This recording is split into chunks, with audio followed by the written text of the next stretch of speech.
I'm obsessed with the pain. I ingest, I retain, assess, and I change. Possessed by the thought I'll be free one day from society's restraints, money, clout, and fame. A disease, a plague. We all love to hate, have to play the game, have to make a name. All of our insecurities are on this display. Is war with the enemy. Think that it was meant to be. Living in a time where disease is on every screen. I won't let them fester me. I know most are festering. Negativity is a plague for the mentally weak. No mercy. All I got is working. Never stop searching. Never quit.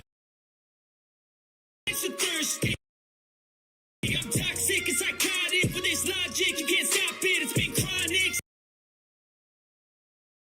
since I was a boy, so neurotic and chaotic.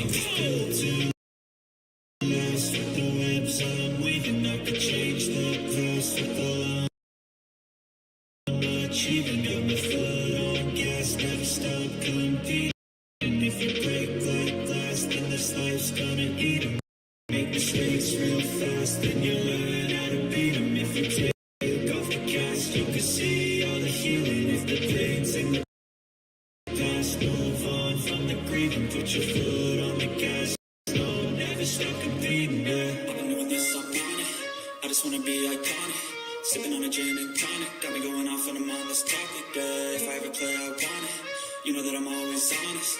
Stay away from those who are toxic. Keep my face, no way, you don't want it. Don't try to drain my energy. The enemy is everything. It's mentally, unhealthily, spreading like a rare disease. But I won't let it get to me. I don't need your therapy. I can leave a legacy of leading by intensity. Come on, we can fight this. Freedom is priceless. Spread just like a virus. Living in a crisis. Do you feel courageous? Do you see greatness? Trust me, you can take it. Go on and take your aim. I will too lost with the webs I'm weaving. And I could change the past with all I'm achieving. Got my foot on gas, never stop competing. If you break like glass, then this life's gonna eat 'em. Make mistakes real fast, then you learn how to beat 'em. If you take off the gas, you can see all the healing. If the pain's in the past, move on from the grieving. Put your foot on the gas, no, never stop competing.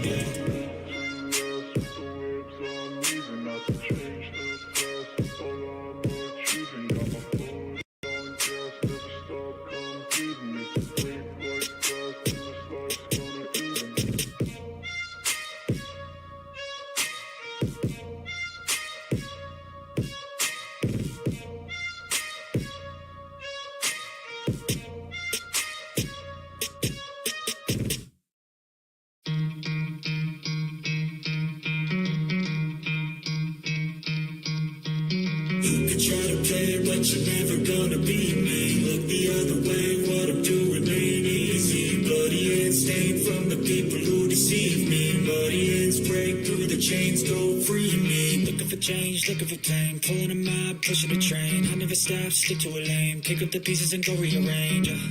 I'll be the best above all the rest, put me to the test.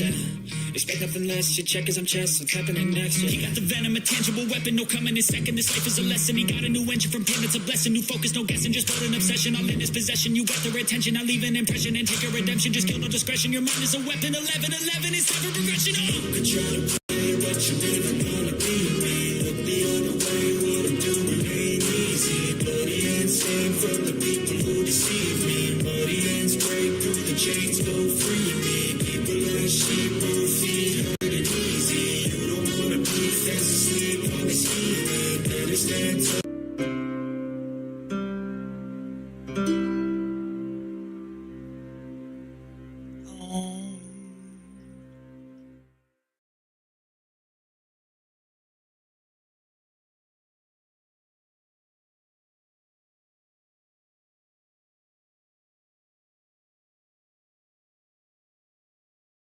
Nothing unreal exists. Herein lies the peace of God. If you remain in conscious connection with the unmanifested, you value, love, and deeply respect the manifested and every life form in it as an expression of the one life beyond form. You also know that every form is destined to dissolve again, and that ultimately Nothing out here matters all that much. You have overcome the world, in the words of Jesus. Or, as the Buddha put it, you have crossed over to the other shore.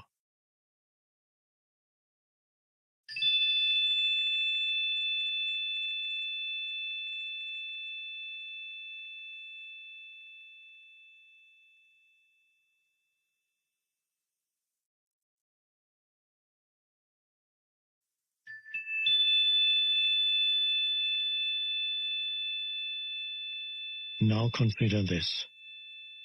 If there were nothing but silence, it wouldn't exist for you. You wouldn't know what it is.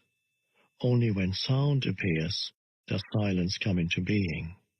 Similarly, if there were only space without any objects in space, it wouldn't exist for you. Imagine yourself as a point of consciousness floating in the vastness of space. No stars, no galaxies, just emptiness. Suddenly, space wouldn't be vast anymore. It would not be there at all. There would be no speed, no movement from here to there. At least 2 points of reference are needed for distance and space to come into being. Space comes into being the moment the one becomes two. And as two become the 10,000 things, as Lao Tse calls the manifested world, space becomes more and more vast. So world and space arise simultaneously. Nothing could be without space, yet space is nothing.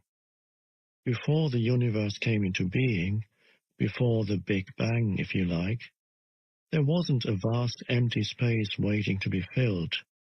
There was no space, as there was no thing. There was only the unmanifested, the One. When the One became the 10,000 things, suddenly space seemed to be there and enabled the many to be. Where did it come from? Was it created by God to accommodate the universe? Of course not.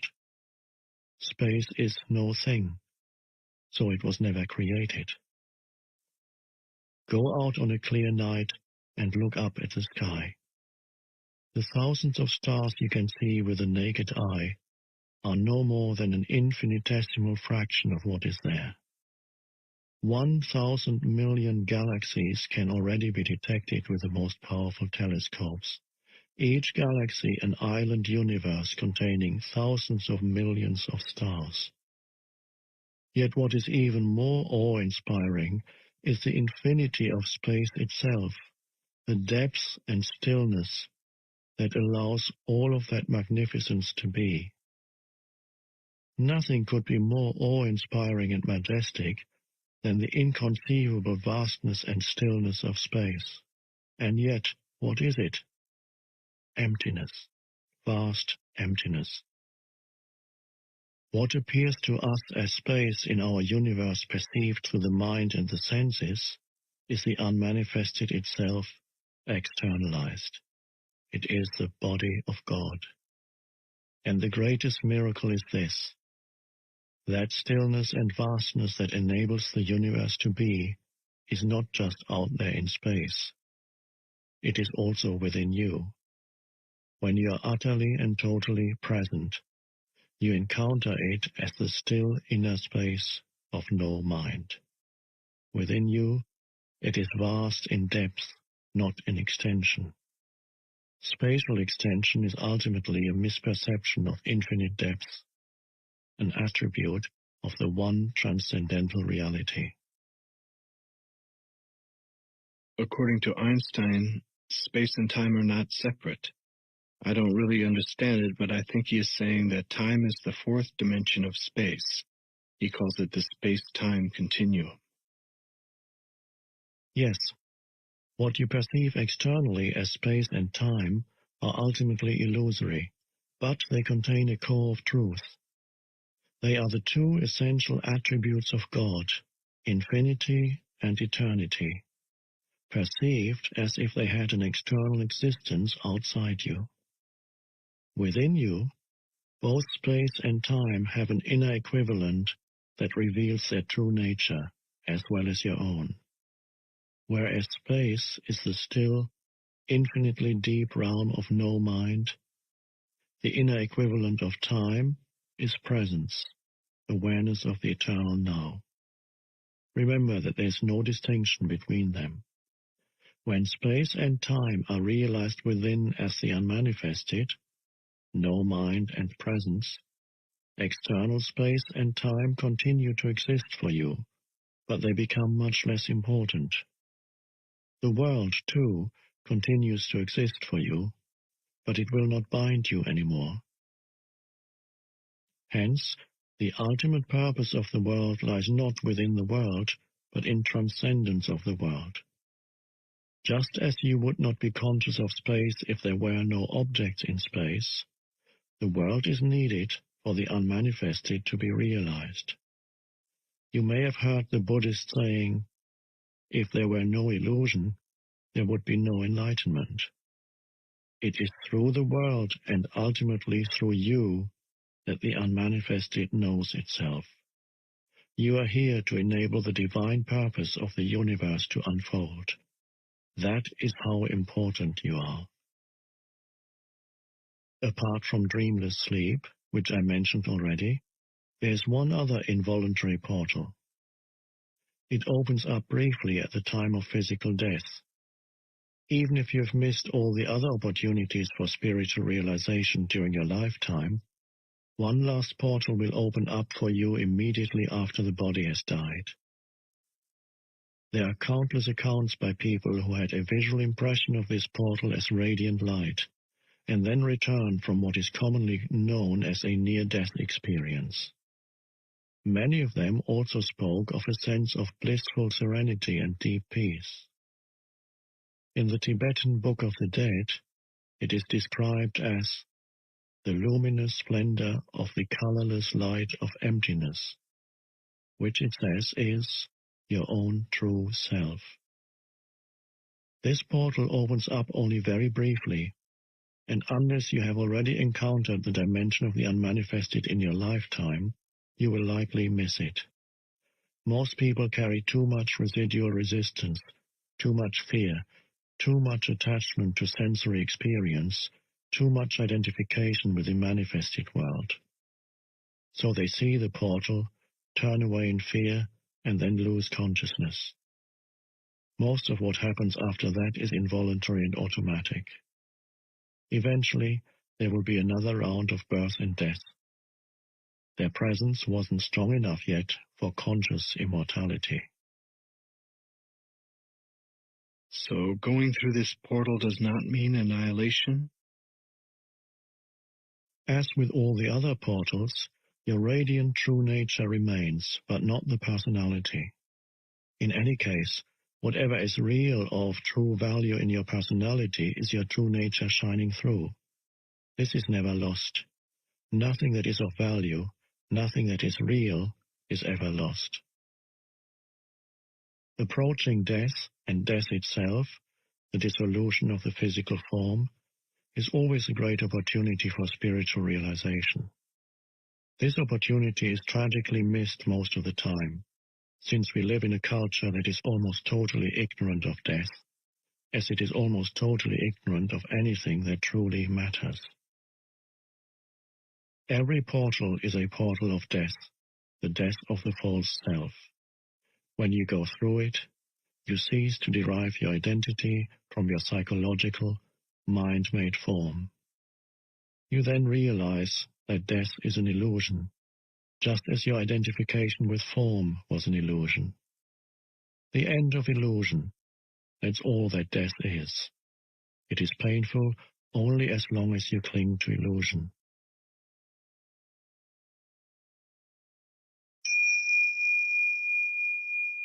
Chapter 8. Enlightened Relationships.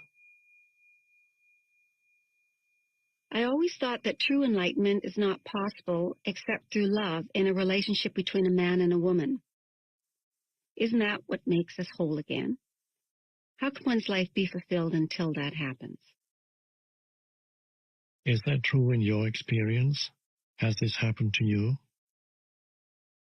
Not yet. But how could it be otherwise?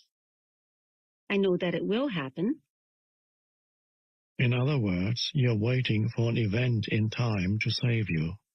Is this not the core error that we've been talking about? Salvation is not elsewhere in place or time. It is here and now. What does that statement mean? Salvation is here and now. I don't understand it. I don't even know what salvation means. Most people pursue physical pleasures or various forms of psychological gratification because they believe that those things will make them happy or free them from a feeling of fear or lack. Happiness may be perceived as a heightened sense of aliveness attained through physical pleasure, or a more secure and more complete sense of self attained through some form of psychological gratification. This is the search for salvation from a state of unsatisfactoriness or insufficiency. Invariably, any satisfaction that they obtain is short-lived, so the condition of satisfaction or fulfillment is usually projected once again onto an imaginary point away from the here and now. When I obtain this, or am free of that, then I will be okay. This is the unconscious mindset that creates the illusion of salvation in the future. True salvation is fulfillment, peace, life in all its fullness. It is to be who you are, to feel within you the good that has no opposite, the joy of being that depends on nothing outside itself. It is felt not as a passing experience, but as an abiding presence. In theistic language, it is to know God, not as something outside you, but as your own innermost essence. True salvation is to know yourself as an inseparable part of the timeless and formless one life from which all that exists derives its being. True salvation is a state of freedom from fear, from suffering, from a perceived state of lack and insufficiency, and therefore from all wanting, needing, grasping, and clinging. It is freedom from compulsive thinking, from negativity, and above all, from past and future as a psychological need. Your mind is telling you that you cannot get there from here. Something needs to happen, or you need to become this or that before you can be free and fulfilled. It is saying, in fact, that you need time, that you need to find, sort out, do, achieve, acquire, become, or understand something before you can be free or complete. You see time as a means to salvation, whereas in truth, it is the greatest obstacle to salvation.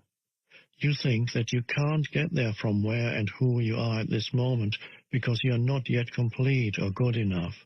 But the truth is that here and now is the only point from where you can get there. You get there by realizing that you are there already. You find God the moment you realize that you don't need to seek God. So there's no only way to salvation. Any condition can be used, but no particular condition is needed. However, there's only one point of access, the now. There can be no salvation away from this moment. You're lonely and without a partner? Enter the now from there. You're in a relationship? Enter the now from there. There's nothing you can ever do or attain that will get you closer to salvation than it is at this moment. This may be hard to grasp for a mind accustomed to thinking that everything worthwhile is in the future. Nor can anything that you ever did or that was done to you in the past prevent you from saying yes to what is and taking your attention deeply into the now. You cannot do this in the future. You do it now or not at all.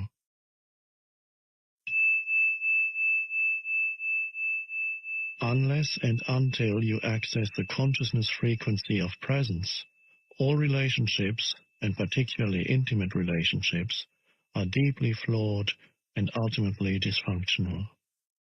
They may seem perfect for a while, such as when you are in love, but invariably that apparent perfection gets disrupted as arguments, conflicts, dissatisfaction, and emotional or even physical violence occur with increasing frequency.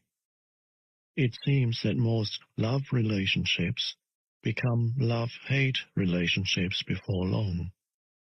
Love can then turn into savage attack, feelings of hostility, or complete withdrawal of affection at the flick of a switch. This is considered normal. The relationship then oscillates for a while, a few months or a few years, between the polarities of love and hate, and it gives you as much pleasure as it gives you pain. It is not uncommon for couples to become addicted to those cycles. Their drama makes them feel alive.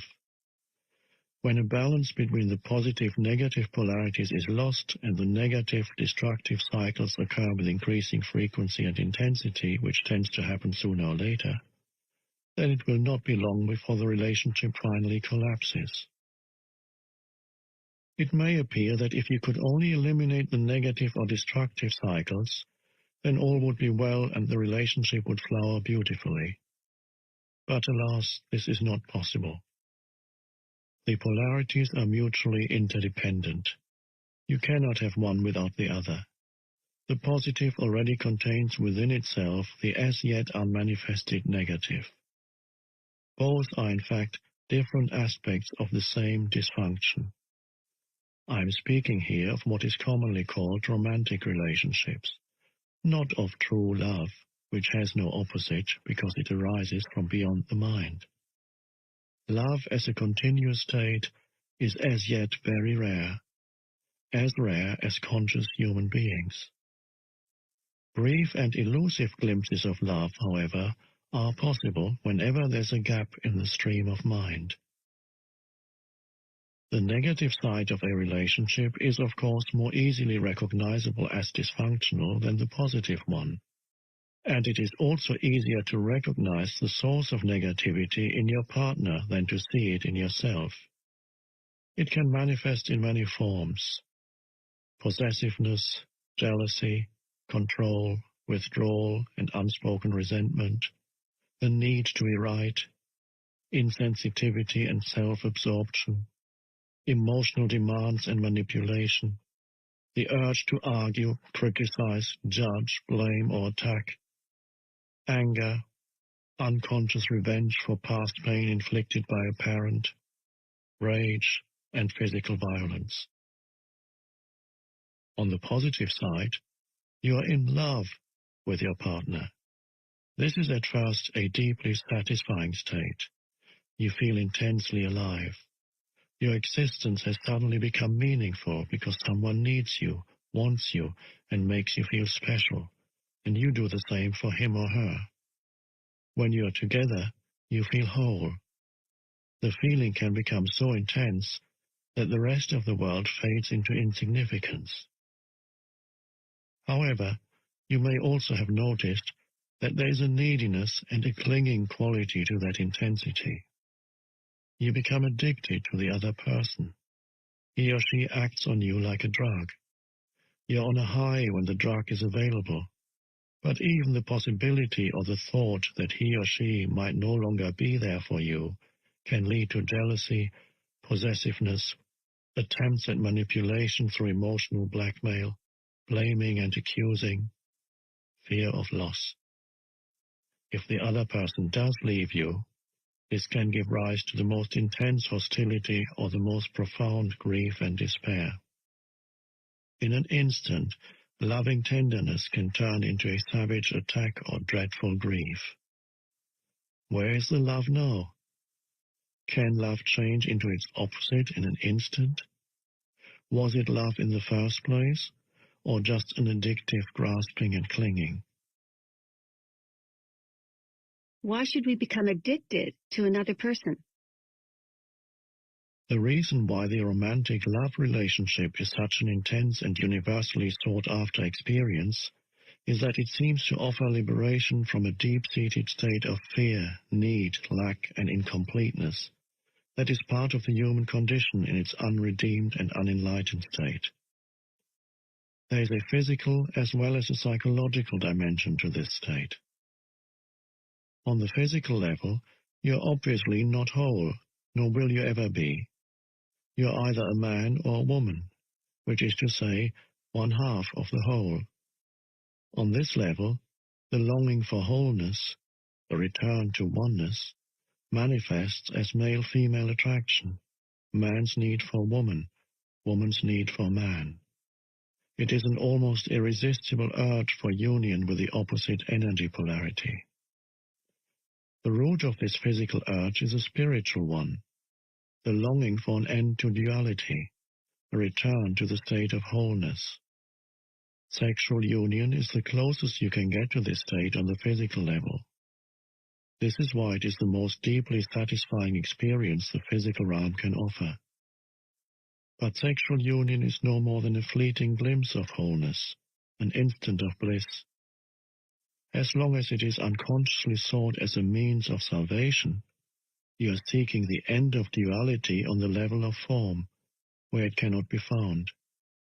You are given a tantalizing glimpse of heaven, but you are not allowed to dwell there and find yourself again in a separate body. On the psychological level, the sense of lack and incompleteness is, if anything, even greater than on the physical level. As long as you identify it with your mind, you have an externally derived sense of self.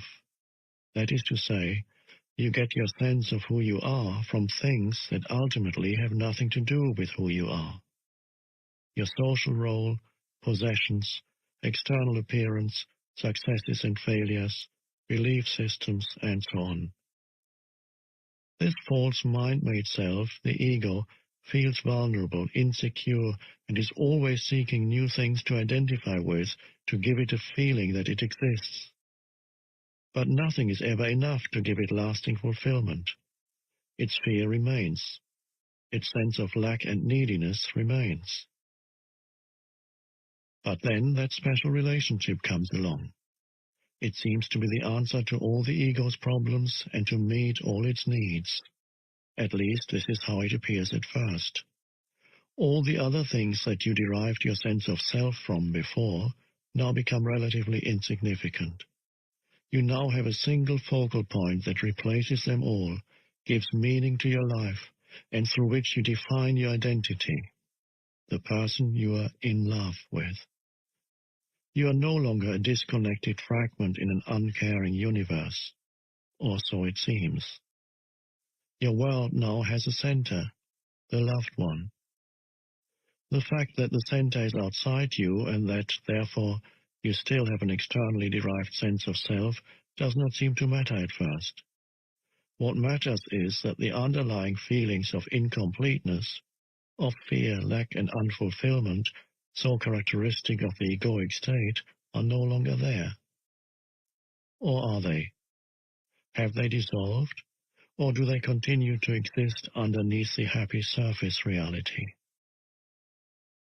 If in your relationships you experience both love and the opposite of love, attack, emotional violence, and so on, then it is likely that you are confusing ego attachment and addictive clinging with love. You cannot love your partner one moment and attack him or her the next. True love has no opposite. If your love has an opposite, then it is not love, but a strong ego need for a more complete and deeper sense of self, a need that the other person temporarily meets. It is the ego's substitute for salvation, and for a short time it almost does feel like salvation.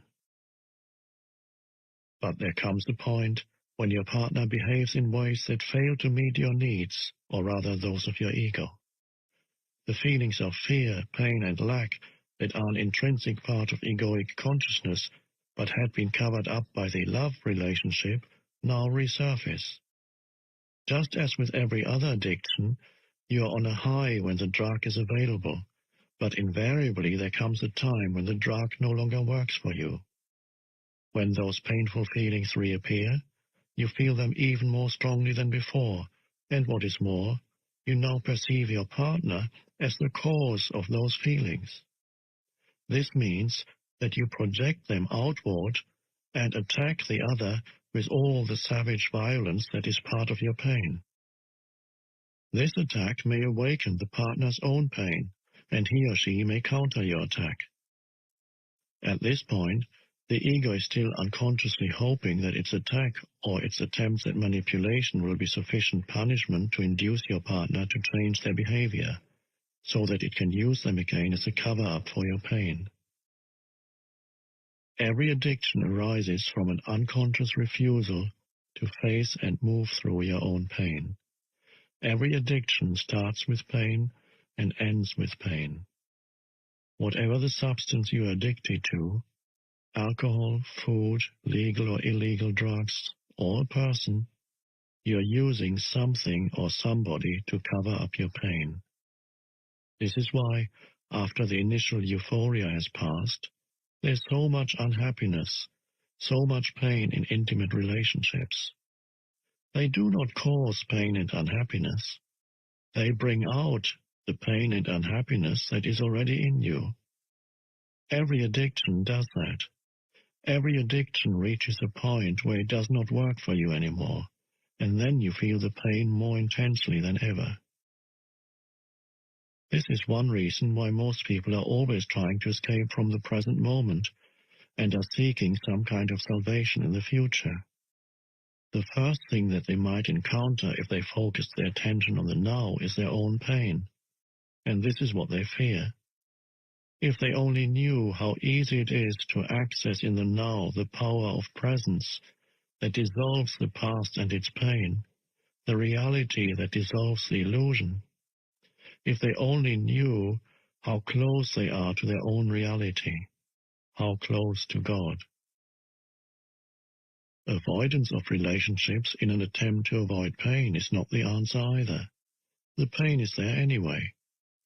3 failed relationships in as many years are more likely to force you into awakening than 3 years on a desert island or shut away in your room.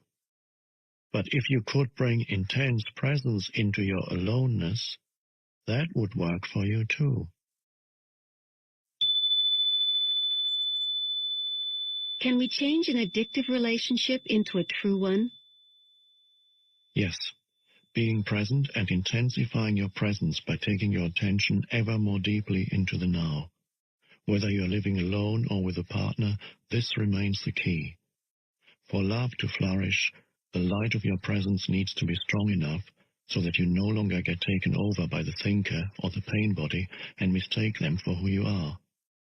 To know yourself as the being underneath the thinker, the stillness underneath the mental noise, the love and joy underneath the pain is freedom, salvation, enlightenment. To disidentify from the pain body is to bring presence into the pain and thus transmute it. To disidentify from thinking is to be the silent watcher of your thoughts and behavior, especially the repetitive patterns of your mind and the roles played by the ego. If you stop investing it with selfness, the mind loses its compulsive quality, which basically is the compulsion to judge and so to resist what is, which creates conflict, drama, and new pain. In fact, the moment that judgment stops through acceptance of what is, you are free of the mind. You have made room for love, for joy, for peace. First you stop judging yourself. Then you stop judging your partner. The greatest catalyst for change in a relationship is complete acceptance of your partner as he or she is, without needing to judge or change them in any way. That immediately takes you beyond ego. All mind games and all addictive clinging are then over. There are no victims and no perpetrators anymore, no accuser and accused. This is also the end of all codependency, of being drawn into somebody else's unconscious pattern and thereby enabling it to continue. You will then either separate, in love, or move ever more deeply into the now together, into being. Can it be that simple? Yes, it is that simple. Love is a state of being. Your love is not outside, it is deep within you. You can never lose it, and it cannot leave you. It is not dependent on some other body, some external form. In the stillness of your presence, you can feel your own formless and timeless reality as the unmanifested life that animates your physical form. You can then feel the same life deep within every other human and every other creature. You look beyond the veil of form and separation. This is the realization of oneness. This is love. What is God? The eternal one life underneath all the forms of life. What is love? To feel the presence of that one life deep within yourself and within all creatures. To be it. Therefore, all love is the love of God.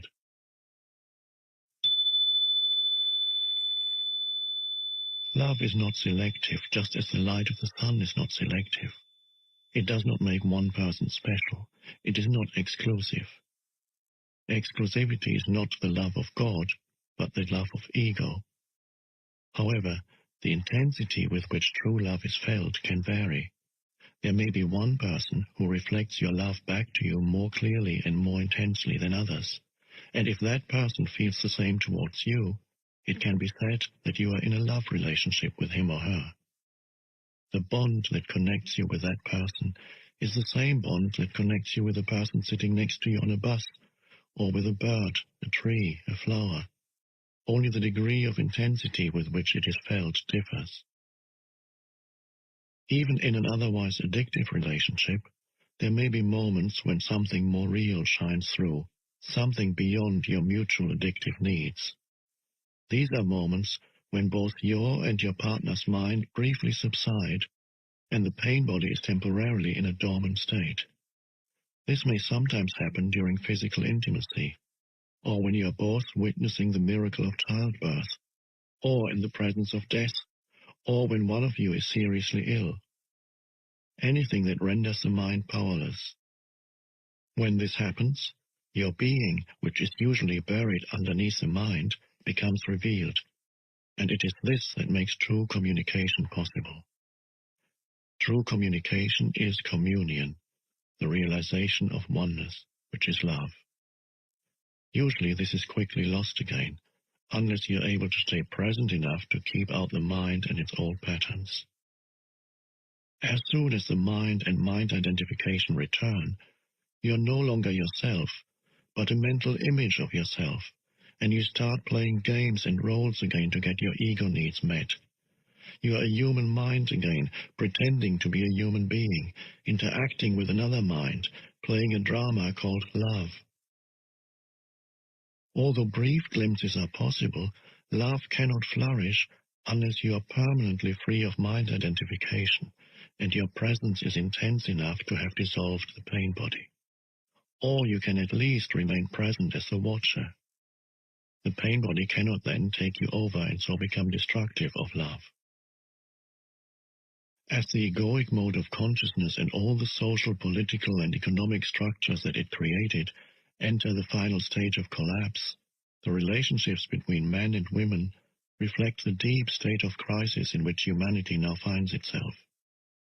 As humans have become increasingly identified with their mind, most relationships are not rooted in being, and so turn into a source of pain and become dominated by problems and conflict. Millions are now living alone or as single parents, unable to establish an intimate relationship or unwilling to repeat the insane drama of past relationships.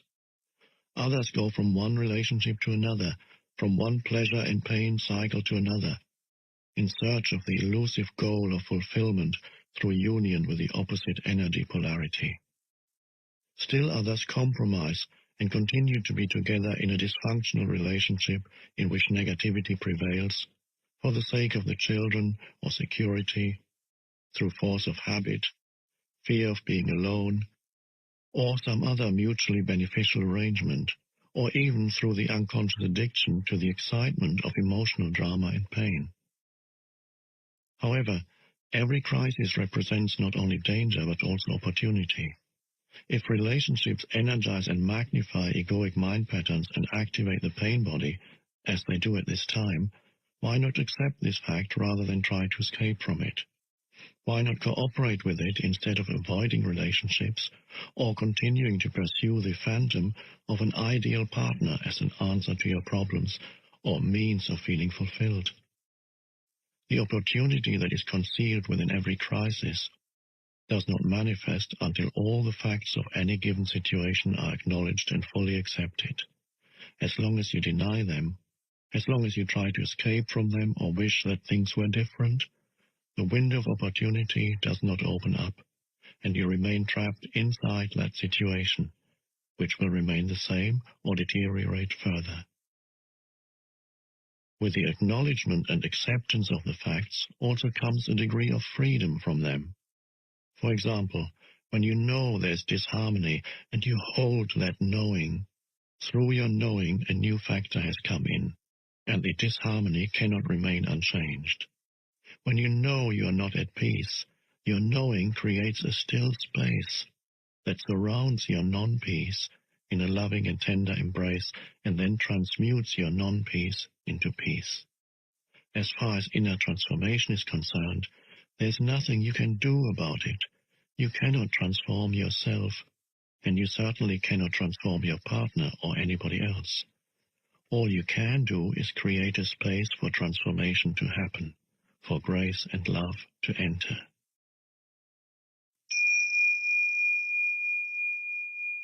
So whenever your relationship is not working, whenever it brings out the madness in you and in your partner, be glad.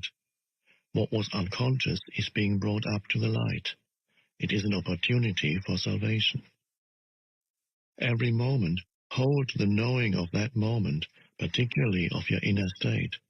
If there's anger, know there's anger.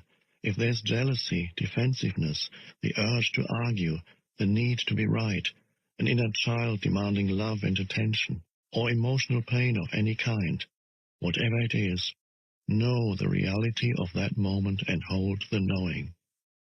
The relationship then becomes your sadhana, your spiritual practice. If you observe unconscious behavior in your partner, hold it in the loving embrace of your knowing so that you won't react. Unconsciousness and knowing cannot coexist for long, even if the knowing is only in the other person and not in the one who is acting out the unconsciousness. The energy form that lies behind hostility and attack finds the presence of love absolutely intolerable. If you react at all to your partner's unconsciousness, you become unconscious yourself. But if you then remember to know your reaction, nothing is lost. Humanity is under great pressure to evolve because it is our only chance of survival as a race. This will affect every aspect of your life, and close relationships in particular. Never before have relationships been as problematic and conflict-ridden as they are now. As you may have noticed, they are not here to make you happy or fulfilled. If you continue to pursue the goal of salvation through a relationship, you will be disillusioned again and again. But if you accept that the relationship is here to make you conscious instead of happy, then the relationship will offer you salvation, and you will be aligning yourself with the higher consciousness that wants to be born into this world. For those who hold on to the old patterns, there will be increasing pain, violence, confusion, and madness. I suppose that it takes two to make a relationship into a spiritual practice, as you suggest. For example, my partner is still acting out his old patterns of jealousy and control. I have pointed this out many times, but he is unable to see it. How many people does it take to make your life into a spiritual practice? Never mind if your partner will not cooperate. Sanity, consciousness, can only come into this world through you. You do not need to wait for the world to become sane or for somebody else to become conscious before you can be enlightened. You may wait forever. Do not accuse each other of being unconscious.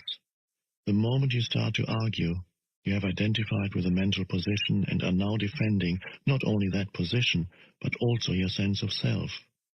The ego is in charge. You have become unconscious. At times, it may be appropriate to point out certain aspects of your partner's behavior. If you're very alert, very present, you can do so without ego involvement, without blaming, accusing, or making the other wrong. When your partner behaves unconsciously, relinquish all judgment. Judgment is either to confuse someone's unconscious behavior with who they are, or to project your own unconsciousness onto another person and mistake that for who they are. To relinquish judgment does not mean that you do not recognize dysfunction and unconsciousness when you see it. It means being the knowing rather than being the reaction and the judge. You will then either be totally free of reaction, or you may react and still be the knowing, the space in which the reaction is watched and allowed to be. Instead of fighting the darkness, you bring in the light. Instead of reacting to delusion, you see the delusion, yet at the same time look through it. Being the knowing creates a clear space of loving presence that allows all things and all people to be as they are. No greater catalyst for transformation exists. If you practice this, your partner cannot stay with you and remain unconscious. If you both agree that the relationship will be your spiritual practice, so much the better. You can then express your thoughts and feelings to each other as soon as they occur, or as soon as a reaction comes up, so that you do not create a time gap in which an unexpressed or unacknowledged emotion or grievance can fester and grow. Learn to give expression to what you feel without blaming. Learn to listen to your partner in an open, non-defensive way. Give your partner space for expressing himself or herself. Be present. Accusing, defending, attacking, all those patterns that are designed to strengthen or protect the ego or to get its needs met will then become redundant. Giving space to others and to yourself is vital. Love cannot flourish without it. When you have removed the two factors that are destructive of relationships, when the pain body has been transmuted, and you are no longer identified with mind and mental positions, and if your partner has done the same, you will experience the bliss of the flowering of relationship. Instead of mirroring to each other your pain and your unconsciousness, instead of satisfying your mutual addictive ego needs, you will reflect back to each other the love that you feel deep within, the love that comes with the realization of your oneness with all that is.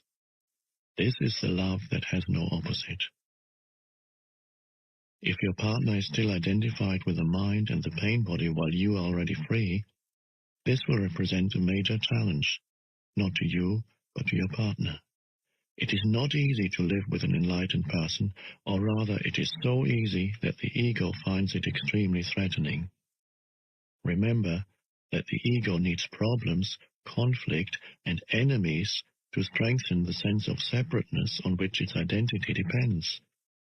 The unenlightened partner's mind will be deeply frustrated because its fixed positions are not resisted, which means they will become shaky and weak, and there's even the danger that they may collapse altogether, resulting in loss of self. The pain body is demanding feedback and not getting it. The need for argument, drama, and conflict is not being met. But beware.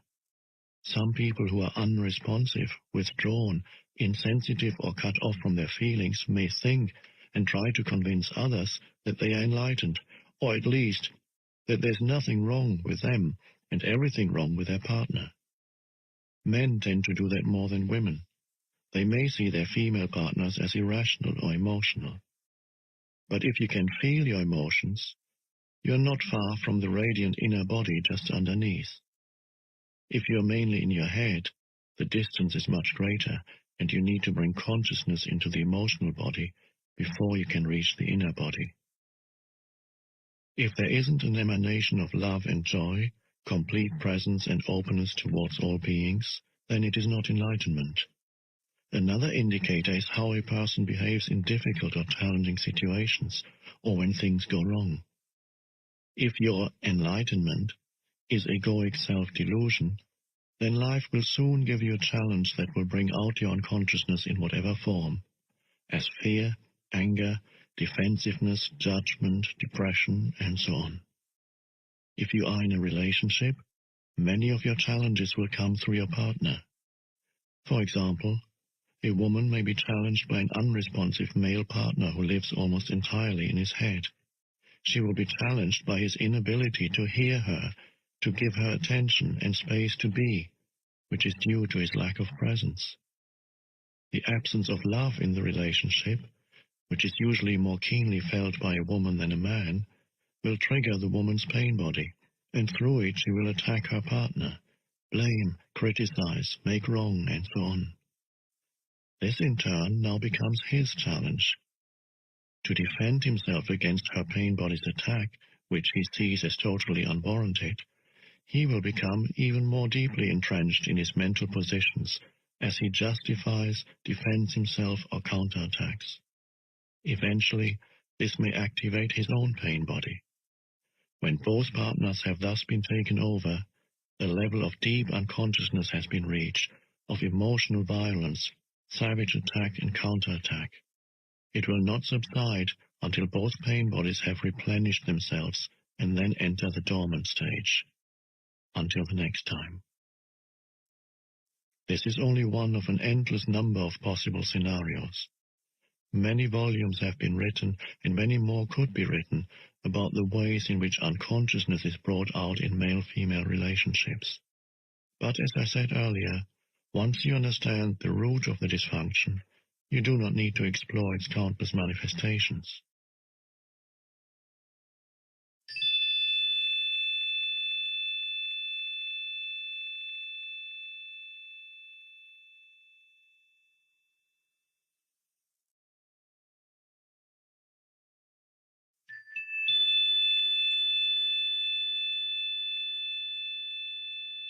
Let's briefly look again at the scenario I've just described. Every challenge that it contains is actually a disguised opportunity for salvation. At every stage of the unfolding dysfunctional process, freedom from unconsciousness is possible. For example, the woman's hostility could become a signal for the man to come out of his mind-identified state, awaken into the now, become present, instead of becoming even more identified with his mind, even more unconscious. Instead of being the pain body, the woman could be the knowing that watches the emotional pain in herself, thus accessing the power of the now and initiating the transmutation of the pain. This would remove the compulsive and automatic outward projection of it. She could then express her feelings to her partner. There's no guarantee, of course, that he will listen, but it gives him a good chance to become present and certainly breaks the insane cycle of the involuntary acting out of old mind patterns. If the woman misses that opportunity, the man could watch his own mental-emotional reaction to her pain, his own defensiveness, rather than being the reaction. He could then watch his own pain body being triggered and thus bring consciousness into his emotions. In this way, a clear and still space of pure awareness would come into being. The knowing, the silent witness, the watcher. This awareness does not deny the pain and yet is beyond it. It allows the pain to be and yet transmutes it at the same time. It accepts everything and transforms everything. A door would have opened up for her through which she could easily join him in that space. If you are consistently or at least predominantly present in your relationship, this will be the greatest challenge for your partner. They will not be able to tolerate your presence for very long and stay unconscious. If they are ready, they will walk through the door that you opened for them and join you in that state. If they are not, you will separate like oil and water. The light is too painful for someone who wants to remain in darkness. Are the obstacles to enlightenment the same for a man as for a woman? Yes, but the emphasis is different. Generally speaking, it is easier for a woman to feel and be in her body, so she is naturally closer to being and potentially closer to enlightenment than a man.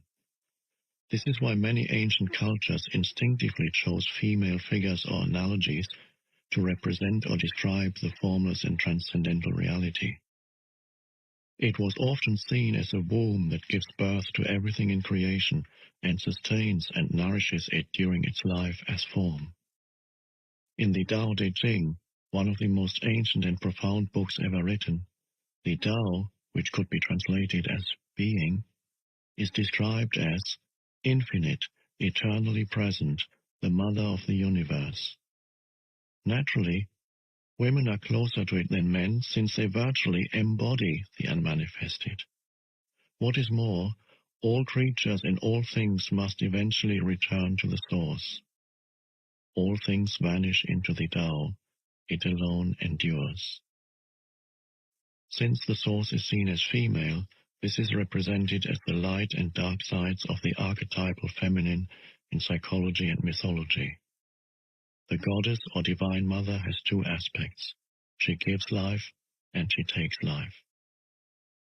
When the mind took over and humans lost touch with the reality of their divine essence, they started to think of God as a male figure. Society became male-dominated, and the female was made subordinate to the male. I'm not suggesting a return to earlier female representations of the divine. Some people now use the term goddess instead of God. They are redressing a balance between male and female that was lost a long time ago, and that is good. But it is still a representation and a concept, perhaps temporarily useful, just as a map or signpost is temporarily useful, but more a hindrance than a help when you are ready to realize the reality beyond all concepts and images. What does remain true, however, is that the energy frequency of the mind appears to be essentially male. The mind resists, fights for control, uses, manipulates, attacks, tries to grasp and possess, and so on. This is why the traditional God is a patriarchal, controlling authority figure, an often angry man, who you should live in fear of, as the Old Testament suggests. This God is a projection of the human mind. To go beyond the mind and reconnect with the deeper reality of being, very different to the female principle. Whereas mind energy is hard and rigid, being energy is soft and yielding and yet infinitely more powerful than mind. The mind runs our civilization, whereas being is in charge of all life on our planet and beyond. Being is the very intelligence whose visible manifestation is the physical universe. Although women are potentially closer to it, men can also access it within themselves. At this time, the vast majority of men, as well as women, are still in the grip of the mind, identified with the thinker and the pain body. This, of course, is what prevents enlightenment and the flowering of love. As a general rule, the major obstacle for men tends to be the thinking mind, and the major obstacle for women the pain body, although in certain individual cases the opposite may be true, and in others the two factors may be equal. Why is the pain body more of an obstacle for women? The pain body usually has a collective as well as a personal aspect. The personal aspect is the accumulated residue of emotional pain suffered in one's own past. The collective one is the pain accumulated in the collective human psyche over thousands of years through disease, torture, war, murder, cruelty, madness, and so on. Everyone's personal pain body also partakes of this collective pain body. There are different strands in the collective pain body. For example, certain races or countries in which extreme forms of strife and violence occur have a heavier collective pain body than others.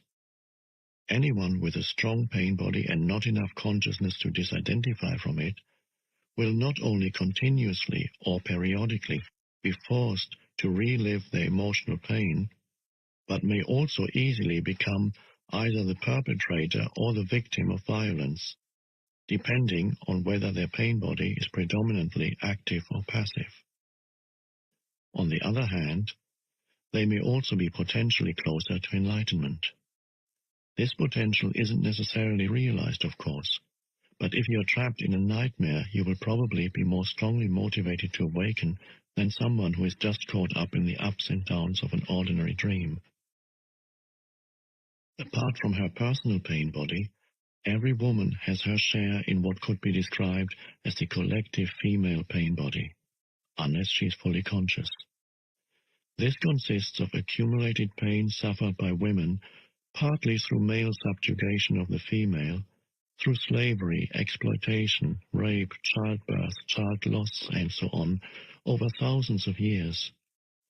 The emotional or physical pain that for many women precedes and coincides with the menstrual flow is the pain body in its collective aspect that awakens from its dormancy at that time, although it can be triggered at other times too. It restricts the free flow of life energy through the body, of which menstruation is a physical expression. Let's dwell on this for a moment and see how it can become an opportunity for enlightenment. Often a woman is taken over by the pain body at that time. It has an extremely powerful energetic charge that can easily pull you into unconscious identification with it. You are then actively possessed by an energy field that occupies your inner space and pretends to be you, but of course is not you at all.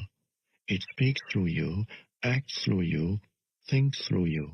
It will create negative situations in your life so that it can feed on the energy. It wants more pain, in whatever form. I have described this process already. It can be vicious and destructive. It is pure pain, past pain, and it is not you. The number of women who are now approaching the fully conscious state already exceeds that of men, and will be growing even faster in the years to come. Men may catch up with them in the end, but for some considerable time there will be a gap between the consciousness of men and that of women. Women are regaining the function that is their birthright and therefore comes to them more naturally than it does to men, to be a bridge between the manifested world and the unmanifested, between physicality and spirit. Your main task as a woman now is to transmute the pain body so that it no longer comes between you and your true self, the essence of who you are. Of course, you also have to deal with the other obstacle to enlightenment, which is the thinking mind, but the intense presence you generate when dealing with the pain body will also free you from identification with the mind. The first thing to remember is this. As long as you make an identity for yourself out of the pain, you cannot become free of it. As long as part of your sense of self is invested in your emotional pain, you will unconsciously resist or sabotage every attempt that you make to heal that pain. Why? Quite simply because you want to keep yourself intact, and the pain has become an essential part of you. This is an unconscious process, and the only way to overcome it is to make it conscious. To suddenly see that you are, or have been, attached to your pain can be quite a shocking realization. The moment you realize this, you have broken the attachment. The pain body is an energy field, almost like an entity, that has become temporarily lodged in your inner space. It is life energy that has become trapped, energy that is no longer flowing. Of course, the pain body is there because of certain things that happened in the past. It is the living past in you, and if you identify with it, you identify with the past. A victim identity is the belief that the past is more powerful than the present, which is the opposite of the truth.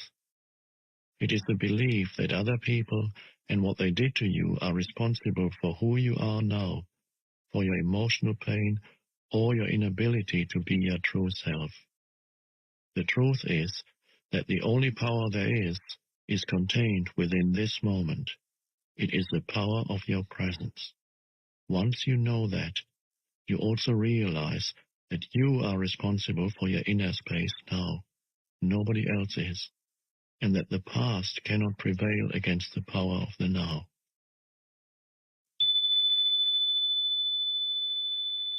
So identification prevents you from dealing with the pain body.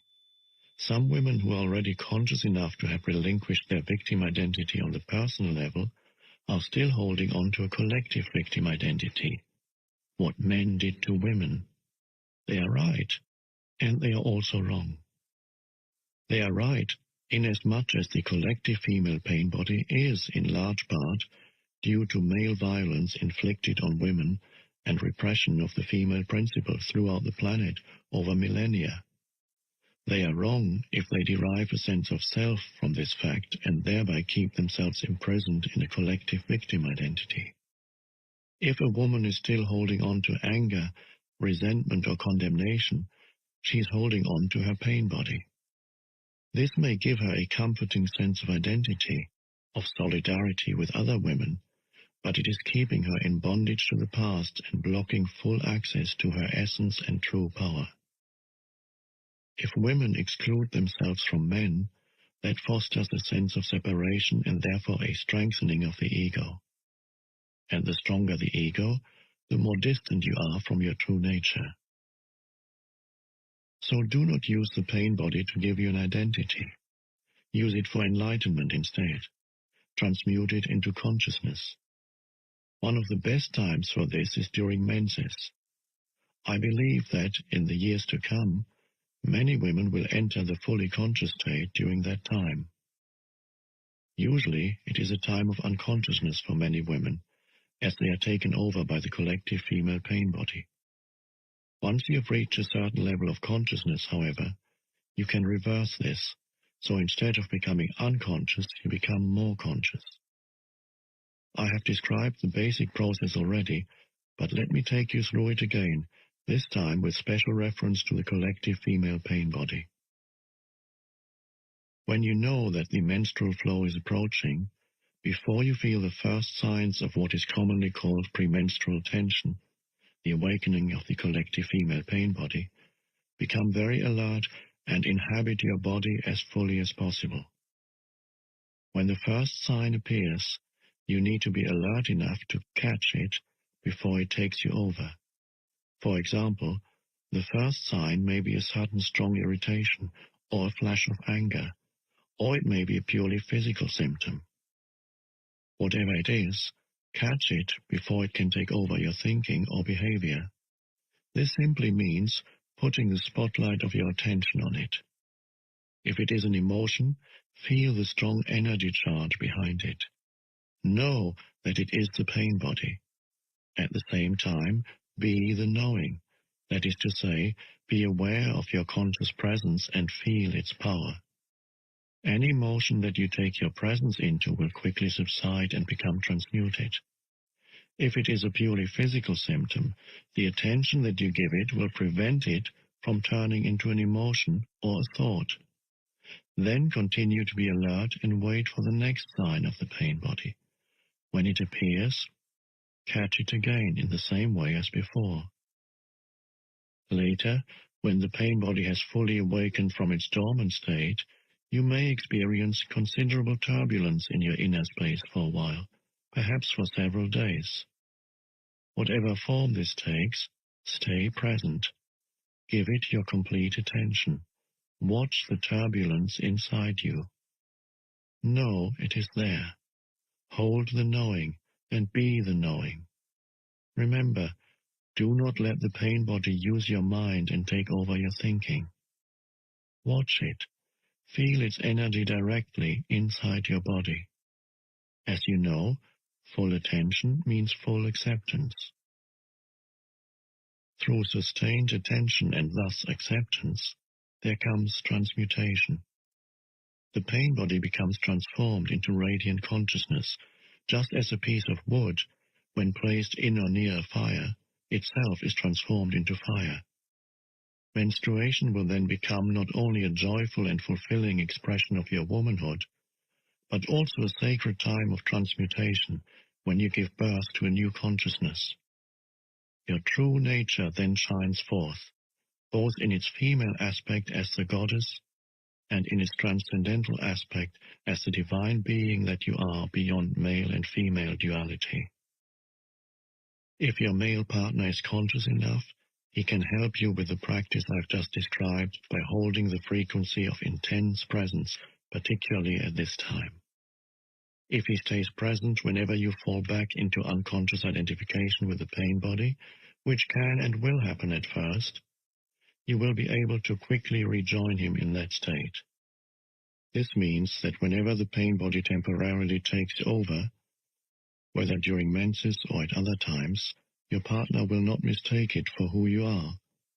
Even if the pain body attacks him, as it probably will, he will not react to it as if it were you, withdraw or put up some kind of defense. He will hold the space of intense presence. Nothing else is needed for transformation. At other times, you will be able to do the same for him, or help him reclaim consciousness from the mind by drawing his attention into the here and now whenever he becomes identified with his thinking. In this way, a permanent energy field of a pure and high frequency will arise between you. No illusion, no pain, no conflict, nothing that is not you and nothing that is not love can survive in it. This represents the fulfillment of the divine, transpersonal purpose of your relationship. It becomes a vortex of consciousness that will draw in many others. When one is fully conscious, would one still have a need for a relationship? Would a man still feel drawn to a woman? Would woman still feel incomplete without a man? Enlightened or not, you are either a man or a woman, so on the level of your form identity, you are not complete. You are one half of the whole. This incompleteness is felt as male-female attraction, the pull towards the opposite energy polarity, no matter how conscious you are. But in that state of inner connectedness, you feel this pull somewhere on the surface or periphery of your life. Anything that happens to you in that state feels somewhat like that. The whole world seems like waves or ripples on the surface of a vast and deep ocean. You are that ocean, and of course, you are also a ripple, but a ripple that has realized its true identity as the ocean, and compared to that vastness and depth, the world of waves and ripples is not all that important. This does not mean that you don't relate deeply to other people or to your partner. In fact, you can relate deeply only if you are conscious of being. Coming from being, you are able to focus beyond the veil of form. In being, male and female are one. Your form may continue to have certain needs, but being has none. It is already complete and whole. If those needs are met, that is beautiful, but whether or not they are met makes no difference to your deep inner state. So it is perfectly possible for an enlightened person, if the need for the male or female polarity is not met, to feel a sense of lack or incompleteness on the outer level of his or her being, yet at the same time be totally complete, fulfilled, and at peace within. In the quest for enlightenment, is being gay a help or a hindrance, or does it not make any difference? As you approach adulthood, uncertainty about your sexuality, followed by the realization that you are different from others, may force you to disidentify from socially conditioned patterns of thought and behavior. This will automatically raise your level of consciousness above that of the unconscious majority, whose members unquestioningly take on board all inherited patterns. In that respect, being gay can be a help. Being an outsider to some extent, someone who does not fit in with others or is rejected by them for whatever reason, makes life difficult, but it also places you at an advantage as far as enlightenment is concerned. It takes you out of unconsciousness almost by force. On the other hand, if you then develop a sense of identity based on your gayness, you have escaped one trap only to fall into another. You will play roles and games dictated by a mental image you have of yourself as gay. You will become unconscious. You will become unreal. Underneath your ego mask, you will become very unhappy. If this happens to you, being gay will have become a hindrance. But you always get another chance, of course. Acute unhappiness can be a great awakener. Is it not true that you need to have a good relationship with yourself and love yourself before you can have a fulfilling relationship with another person? If you cannot be at ease with yourself when you are alone, you will seek a relationship to cover up your unease. You can be sure that the unease will then reappear in some other form within the relationship, and you will probably hold your partner responsible for it. All you really need to do is accept this moment fully. You are then at ease in the here and now and at ease with yourself. But do you need to have a relationship with yourself at all? Why can't you just be yourself? When you have a relationship with yourself, you have split yourself into two, I and myself, subject and object. That mind-created duality is the root cause of all unnecessary complexity, of all problems and conflict in your life. In the state of enlightenment, you are yourself. You and yourself merge into one. You do not judge yourself. You do not feel sorry for yourself. You are not proud of yourself. You do not love yourself. You do not hate yourself, and so on.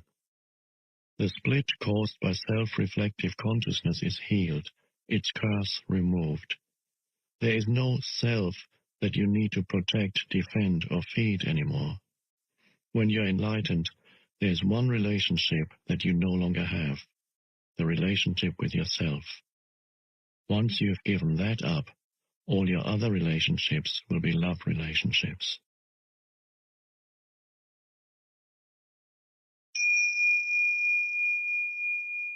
Chapter 9.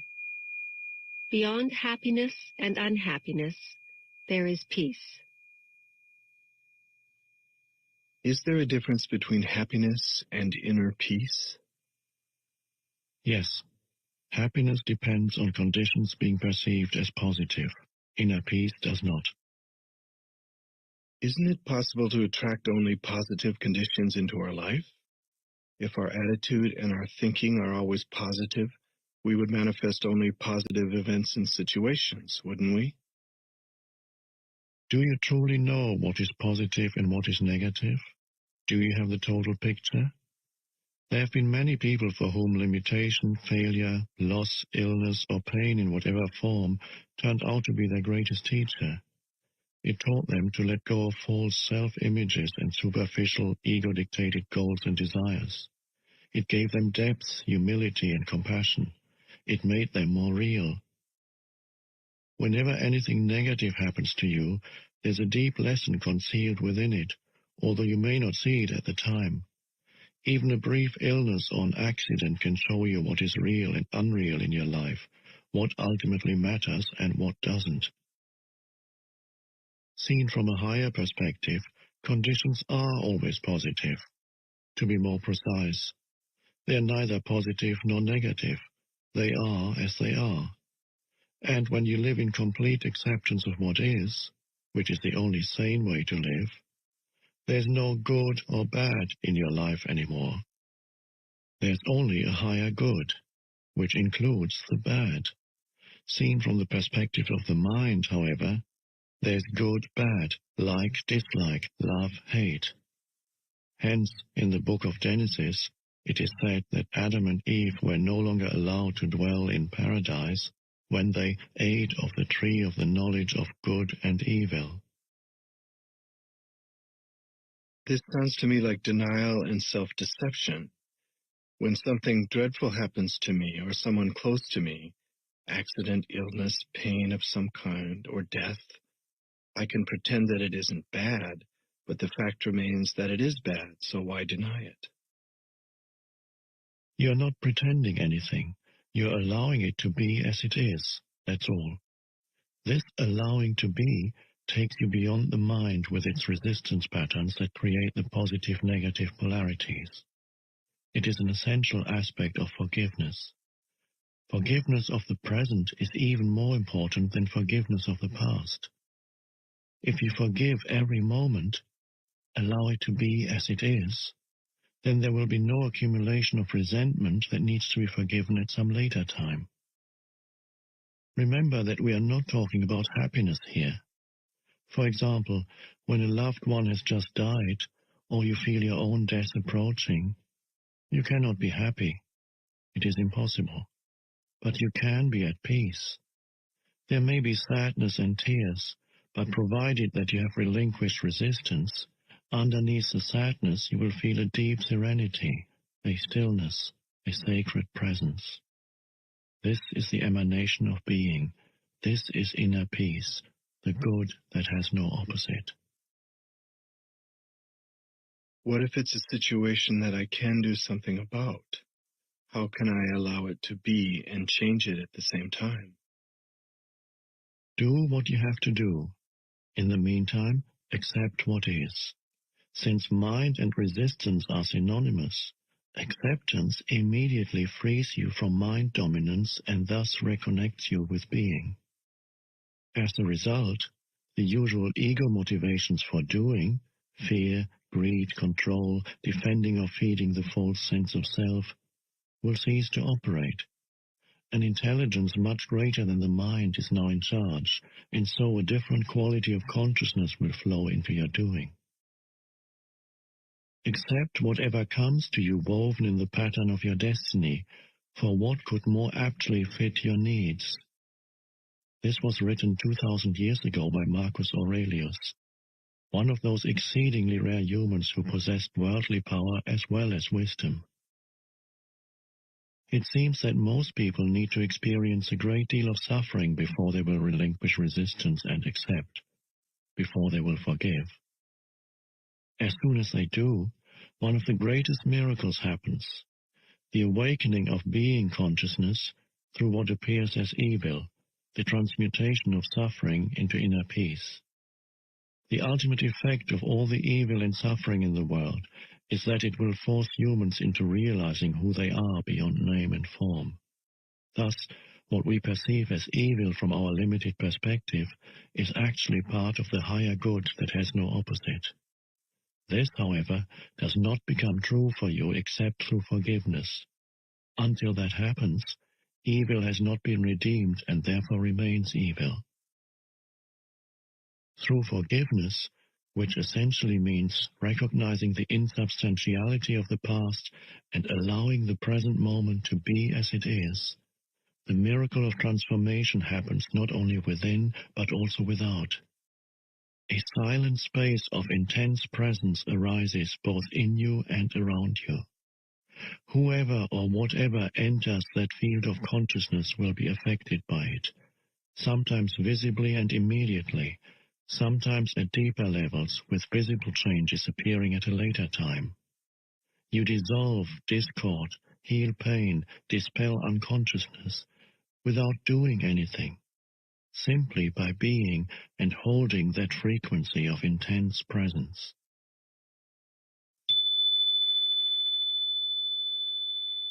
In that state of acceptance and inner peace, even though you may not call it bad, can anything still come into your life that would be called bad from a perspective of ordinary consciousness? Most of the so-called bad things that happen in people's lives are due to unconsciousness. They are self-created, or rather ego-created. I sometimes refer to those things as drama. When you're fully conscious, drama does not come into your life anymore. Let me remind you briefly how the ego operates and how it creates drama. Ego is the unobserved mind that runs your life when you are not present as the witnessing consciousness, the watcher. The ego perceives itself as a separate fragment in a hostile universe, with no real inner connection to any other being, surrounded by other egos, which it either sees as a potential threat or which it will attempt to use for its own ends. The basic ego patterns are designed to combat its own deep-seated fear and sense of lack. They are resistance, control, power, greed, defense, attack.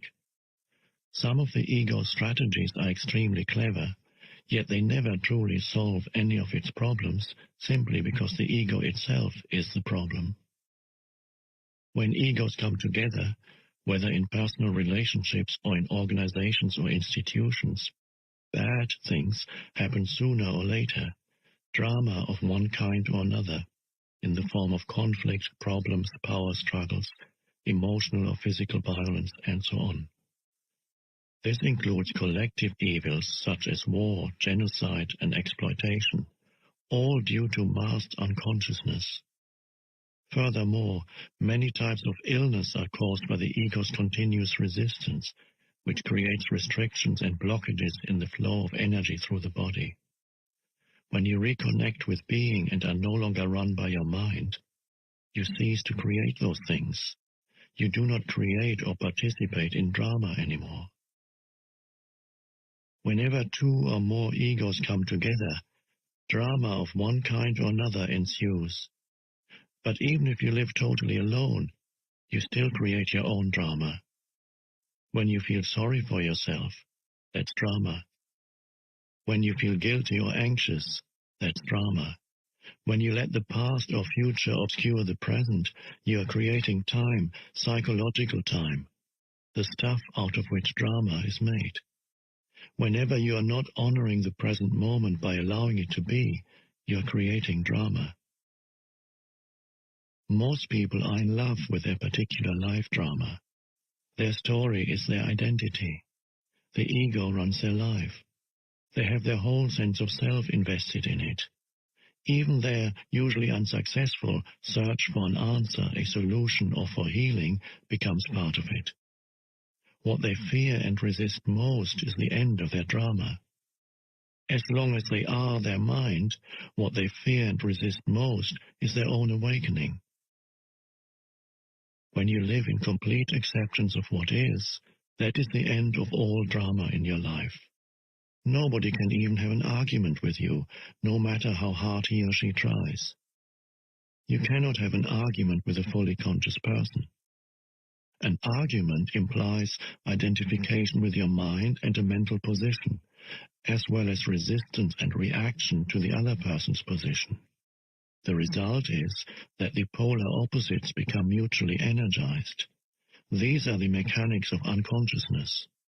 You can still make your point clearly and firmly, but there will be no reactive force behind it, no defense or attack, so it won't turn into drama. When you are fully conscious, you cease to be in conflict. No one who is at one with himself can even conceive of conflict, states A Course in Miracles. This refers not only to conflict with other people, but more fundamentally to conflict within you, which ceases when there is no longer any clash between the demands and expectations of your mind and what is. However, as long as you are in the physical dimension and linked to the collective human psyche, physical pain, or the rare, is still possible. This is not to be confused with suffering, with mental-emotional pain. All suffering is ego-created and is due to resistance. Also, as long as you are in this dimension, you are still subject to its cyclical nature and to the law of impermanence of all things, but you no longer perceive this as bad. It just is. Through allowing the isness of all things, a deeper dimension underneath the play of opposites reveals itself to you as an abiding presence, an unchanging deep stillness, an uncaused joy beyond good and bad. This is the joy of being, the peace of God. On the level of form, there is birth and death, creation and destruction, growth and dissolution of seemingly separate forms.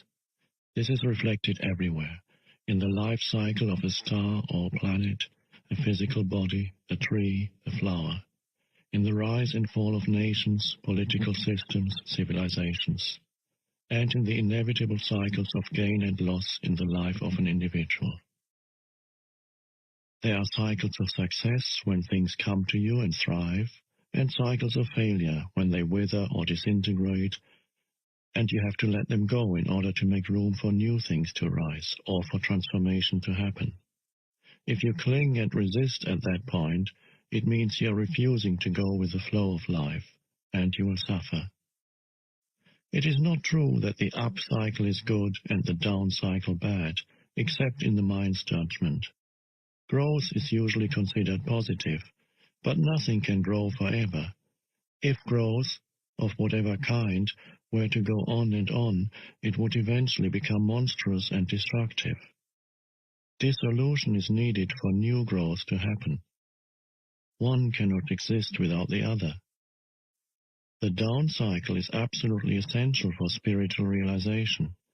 You must have failed deeply on some level or experienced some deep loss or pain to be drawn to the spiritual dimension. Or perhaps your very success became empty and meaningless and so turned out to be failure. Failure lies concealed in every success, and success in every failure. In this world, which is to say on the level of form, everybody fails sooner or later, of course, and every achievement eventually comes to naught. All forms are impermanent. You can still be active and enjoy manifesting and creating new forms and circumstances, but you won't be identified with them. You do not need them to give you a sense of self. They are not your life, only your life situation. Your physical energy is also subject to cycles. It cannot always be at a peak. There will be times of low as well as high energy. There will be periods when you are highly active and creative, but there may also be times when everything seems stagnant, when it seems that you are not getting anywhere, not achieving anything. A cycle can last for anything from a few hours to a few years. There are large cycles and small cycles within these large ones. Many illnesses are created through fighting against the cycles of low energy, which are vital for regeneration. The compulsion to do, and the tendency to derive your sense of self-worth and identity from external factors such as achievement, is an inevitable illusion as long as you are identified with your mind. This makes it hard or impossible for you to accept the low cycles and allow them to be. Thus, the intelligence of the organism may take over as a self-protective measure and create an illness in order to force you to stop, so that the necessary regeneration can take place.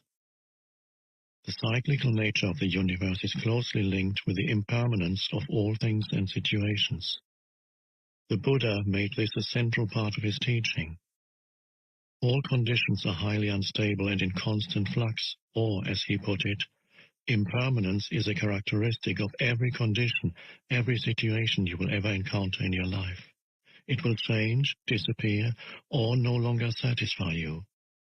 Impermanence is also central to Jesus' teaching. Do not lay up for yourselves treasures on earth, where moth and rust consume, and where thieves break in and steal.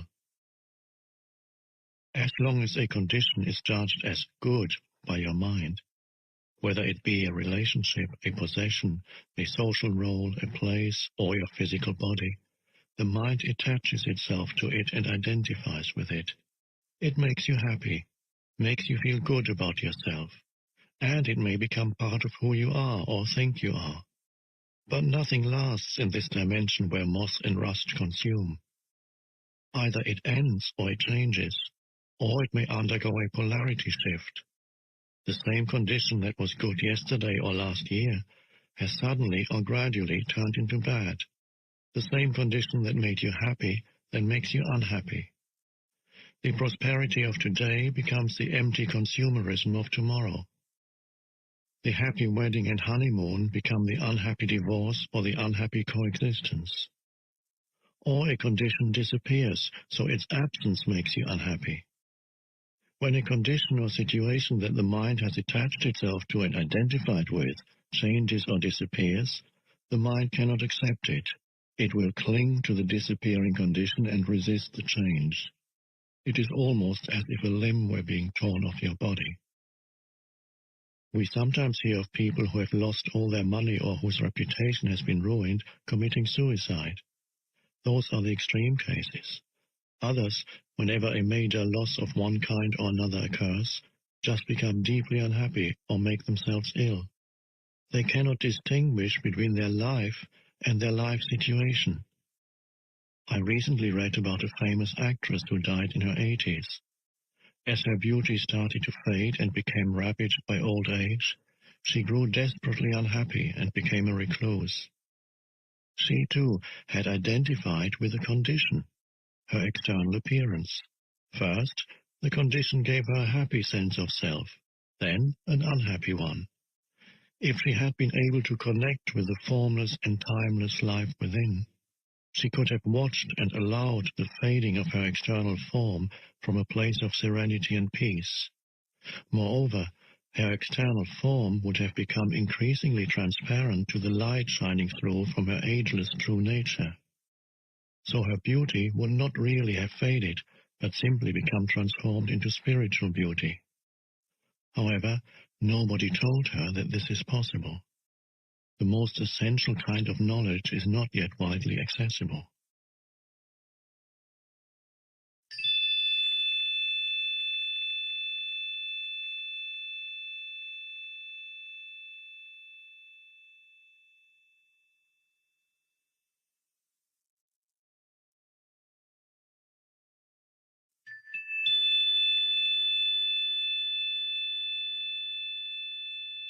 The Buddha taught that even your happiness is dukkha, a Pali word meaning suffering or unsatisfactoriness. It is inseparable from its opposite. This means that your happiness and unhappiness are in fact one. Only the illusion of time separates them. This is not being negative. It is simply recognizing the nature of things so that you don't pursue an illusion for the rest of your life. Nor is it saying that you should no longer appreciate pleasant or beautiful things or conditions, but to seek something through them that they cannot give, an identity, a sense of permanency and fulfillment, is a recipe for frustration and suffering. The whole advertising industry and consumer society would collapse if people became enlightened and no longer sought to find their identity through things. The more you seek happiness in this way, the more it will elude you. Nothing out there will ever satisfy you except temporarily and superficially, but you may need to experience many disillusionments before you realize that truth. Things and conditions can give you pleasure, but they will also give you pain. Things and conditions can give you pleasure, but they cannot give you joy. Nothing can give you joy. Joy is uncaused and arises from within as the joy of being. It is an essential part of the inner state of peace, the state that has been called the peace of God. It is your natural state, not something that you need to work hard for or struggle to attain. Many people never realize that there can be no salvation in anything they do, possess, or attain. Those who do realize it often become world-weary and depressed. If nothing can give you true fulfillment, what is there left to strive for? What is the point in anything? The Old Testament prophet must have arrived at such a realization when he wrote, "I have seen everything that is done under the sun, and behold, all is vanity and a striving after wind." When you reach this point, you are one step away from despair, and one step away from enlightenment. A Buddhist monk once told me, "All I have learned in the 20 years that I've been a monk I can sum up in one sentence. All that arises passes away. This I know." What he meant, of course, was this: I have learned to offer no resistance to what is. I have learned to allow the present moment to be and to accept the impermanent nature of all things and conditions. Thus have I found peace. To offer no resistance to life is to be in a state of grace, ease, and lightness. This state is then no longer dependent upon things being in a certain way, good or bad. It seems almost paradoxical, yet when your inner dependency on form is gone, the general conditions of your life, the outer forms, tend to improve greatly. Things, people, or conditions that you thought you needed for your happiness now come to you with no struggle or effort on your part, and you are free to enjoy and appreciate them while they last. All those things, of course, will still pass away. Cycles will come and go, but with dependency gone, there's no fear of loss anymore. Life flows with ease. The happiness that is derived from some secondary source is never very deep. It is only a pale reflection of the joy of being, the vibrant peace that you find within as you enter the state of non-resistance. Being takes you beyond the polar opposites of the mind and frees you from dependency on form.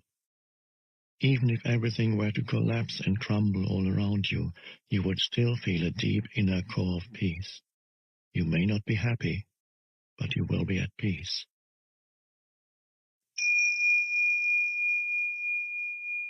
All inner resistance is experienced as negativity in one form or another. All negativity is resistance. In this context, the two words are almost synonymous.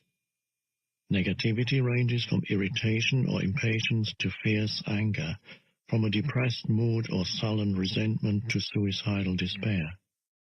Sometimes the resistance triggers the emotional pain body, in which case even a minor situation may produce intense negativity such as anger, depression, or deep grief. The ego believes that through negativity it can manipulate reality and get what it wants. It believes that through it, it can attract a desirable condition or dissolve an undesirable one. A Course in Miracles rightly points out that whenever you are unhappy, there's the unconscious belief that the unhappiness buys you what you want. If you, the mind, did not believe that unhappiness works, why would you create it? The fact is, of course, that negativity does not work. Instead of attracting a desirable condition, it stops it from arising. Instead of dissolving an undesirable one, it keeps it in place. Its only useful function is that it strengthens the ego, and that is why the ego loves it. Once you have identified with some form of negativity, you do not want to let go, and on a deeply unconscious level, you do not want positive change. It would threaten your identity as a depressed, angry, or hard-done-by person. You will then ignore, deny, or sabotage the positive in your life. This is a common phenomenon. It is also insane. Negativity is totally unnatural. It is a psychic pollutant, and there's a deep link between the poisoning and destruction of nature and the vast negativity that has accumulated in the collective human psyche. No other life form on the planet knows negativity, only humans, just as no other life form violates and poisons the earth that sustains it. Have you ever seen an unhappy flower or a stressed oak tree?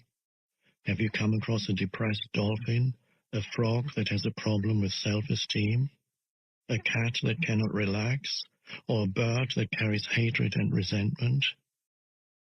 The only animals that may occasionally experience something akin to negativity or show signs of neurotic behavior are those that live in close contact with humans, and so link into the human mind and its insanity. Watch any plant or animal and let it teach you acceptance of what is, surrender to the now. Let it teach you being.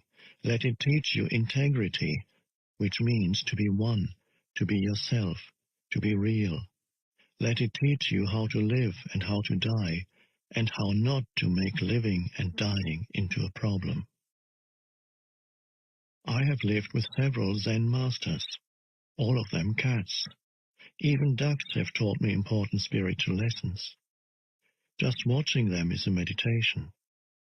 How peacefully they float along, at ease with themselves, totally present in the now, dignified and perfect as only a mindless creature can be. Occasionally, however, two ducks will get into a fight, sometimes for no apparent reason, or because one duck has strayed into another's private space. The fight usually lasts only for a few seconds, and then the ducks separate, swim off in opposite directions, and vigorously flap their wings a few times. They then continue to swim on peacefully as if the fight had never happened. When I observed that for the first time, I suddenly realized that by flapping their wings, they were releasing surplus energy, thus preventing it from becoming trapped in their body and turning into negativity. This is natural wisdom, and it is easy for them because they do not have a mind that keeps the past alive unnecessarily and then builds an identity around it. Couldn't a negative emotion also contain an important message? For example, if I often feel depressed, it may be a signal that there's something wrong with my life, and it may force me to look at my life situation and make some changes. So I need to listen to what the emotion is telling me and not just dismiss it as negative. Yes, recurring negative emotions do sometimes contain a message, as do illnesses. But any changes that you make, whether they have to do with your work, your relationships, or your surroundings, are ultimately only cosmetic unless they rise out of a change in your level of consciousness. And as far as that is concerned, it can only mean one thing: becoming more present. When you have reached a certain degree of presence, you don't need negativity anymore to tell you what is needed in your life situation.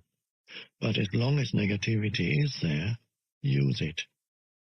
Use it as a kind of signal that reminds you to be more present. How do we stop negativity from arising, and how do we get rid of it once it is there? As I said, you stop it from arising by being fully present. But don't become discouraged. There are as yet few people on the planet who can sustain a state of continuous presence, although some are getting close to it. Soon, I believe, there will be many more. Whenever you notice that some form of negativity has arisen within you, look on it not as a failure, but as a helpful signal that is telling you, wake up, get out of your mind, be present. There's a novel by Aldous Huxley called Island, written in his later years when he became very interested in spiritual teachings. It tells the story of a man shipwrecked on a remote island cut off from the rest of the world. This island contains a unique civilization. The unusual thing about it is that its inhabitants, unlike those of the rest of the world, are actually sane. The first thing that the man notices are the colorful parrots perched in the trees, and they seem to be constantly croaking the words, "Attention, here and now. Attention, here and now." We later learn that the islanders taught them these words in order to be reminded continuously to stay present. So whenever you feel negativity arising within you, whether caused by an external factor, a thought, or even nothing in particular that you are aware of, look on it as a voice saying, "Attention, here and now, wake up." Even the slightest irritation is significant and needs to be acknowledged and looked at. Otherwise, there will be a cumulative build-up of unobserved reactions. As I said before, you may be able to just drop it once you realize that you don't want to have this energy field inside you and that it serves no purpose. But then make sure that you drop it completely. If you cannot drop it, just accept that it is there and take your attention into the feeling, as I pointed out earlier. As an alternative to dropping a negative reaction, you can make it disappear by imagining yourself becoming transparent to the external cause of the reaction. I recommend that you practice it with little, even trivial things first. Let's say that you are sitting quietly at home. Suddenly, there's the penetrating sound of a car alarm from across the street. Irritation arises. What is the purpose of the irritation? None whatsoever. Why did you create it? You didn't. The mind did. It was totally automatic, totally unconscious. Why did the mind create it? Because it holds the unconscious belief that its resistance, which you experience as negativity or unhappiness in some form, will somehow dissolve the undesirable condition. This, of course, is a delusion. The resistance that it creates, the irritation or anger in this case, is far more disturbing than the original cause that it is attempting to dissolve. All this can be transformed into spiritual practice. Feel yourself becoming transparent, as it were, without the solidity of a material body. Now allow the noise, or whatever causes a negative reaction, to pass right through you. It is no longer hitting a solid wall inside you. As I said, practice with little things first. The car alarm, the dog barking, the children screaming, the traffic jam. Instead of having a wall of resistance inside you that gets constantly and painfully hit by things that should not be happening, let everything pass through you. Somebody says something to you that is rude or designed to hurt. Instead of going into unconscious reaction and negativity, such as attack, defense, or withdrawal, you let it pass right through you. Offer no resistance. It is as if there is nobody there to get hurt anymore. That is forgiveness. In this way, you become invulnerable. You can still tell that person that his or her behavior is unacceptable if that is what you choose to do, but that person no longer has the power to control your inner state. You are then in your power, not in someone else's, nor are you run by your mind. Whether it is a car alarm, a rude person, a flood, an earthquake, or the loss of all your possessions, the resistance mechanism is the same. I have been practicing meditation. I have been to workshops. I've read many books on spirituality. I try to be in a state of non-resistance. But if you ask me whether I have found true and lasting inner peace, my honest answer would have to be no. Why haven't I found it? What else can I do? You are still seeking outside, and you cannot get out of the seeking mode. Maybe the next workshop will have the answer. Maybe that new technique. To you, I would say, don't look for peace. Don't look for any other state than the one you are in now. Otherwise, you will set up inner conflict and unconscious resistance. Forgive yourself for not being at peace. The moment you completely accept your non-peace becomes transmuted into peace. Anything you accept fully will get you there, will take you into peace. This is the miracle of surrender.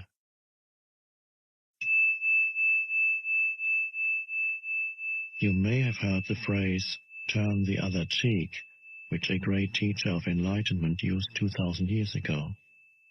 He was attempting to convey symbolically the secret of non-resistance and non-reaction.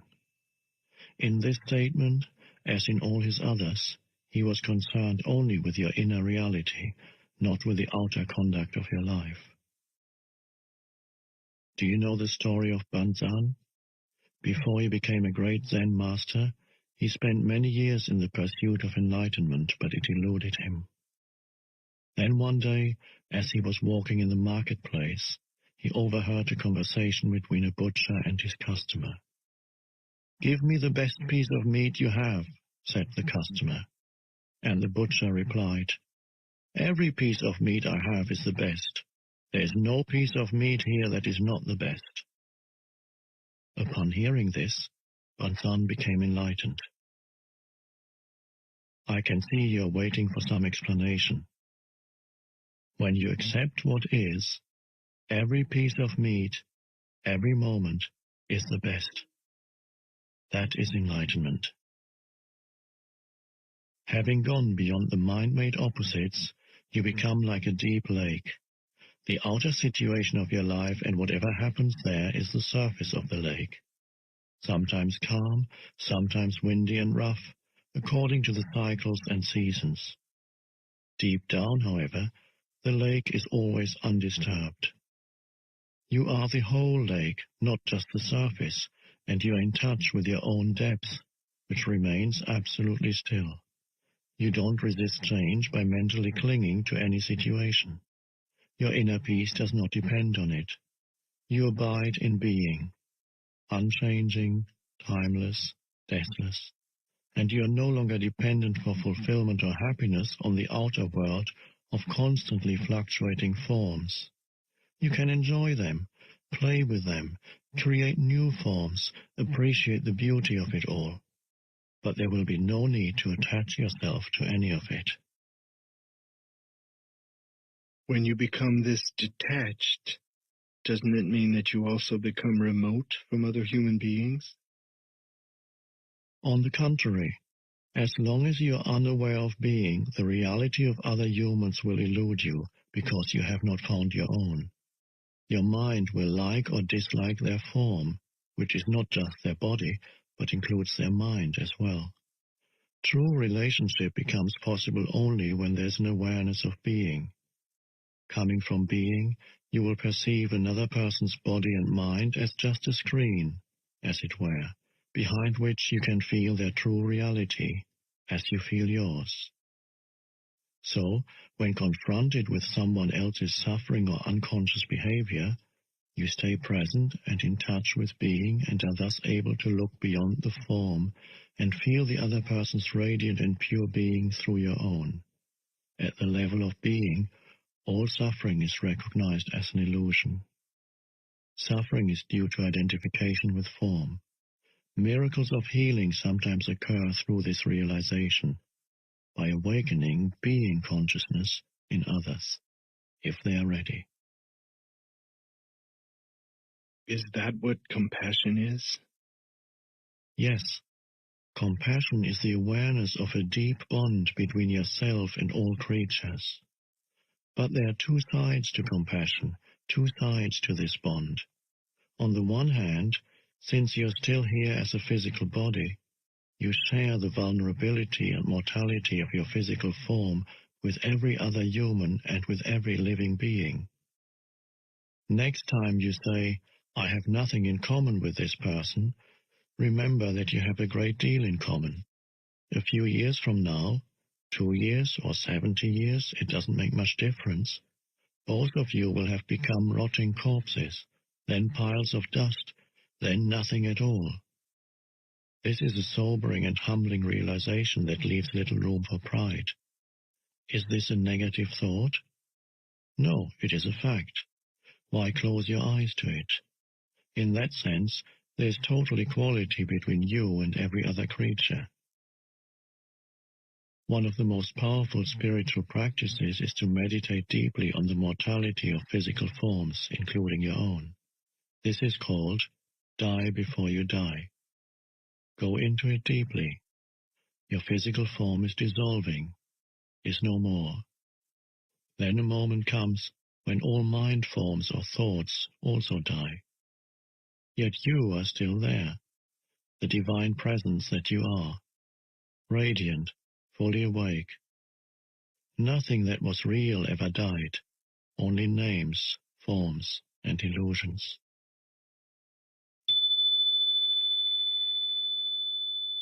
The realization of this deathless dimension, your true nature, is the other side of compassion.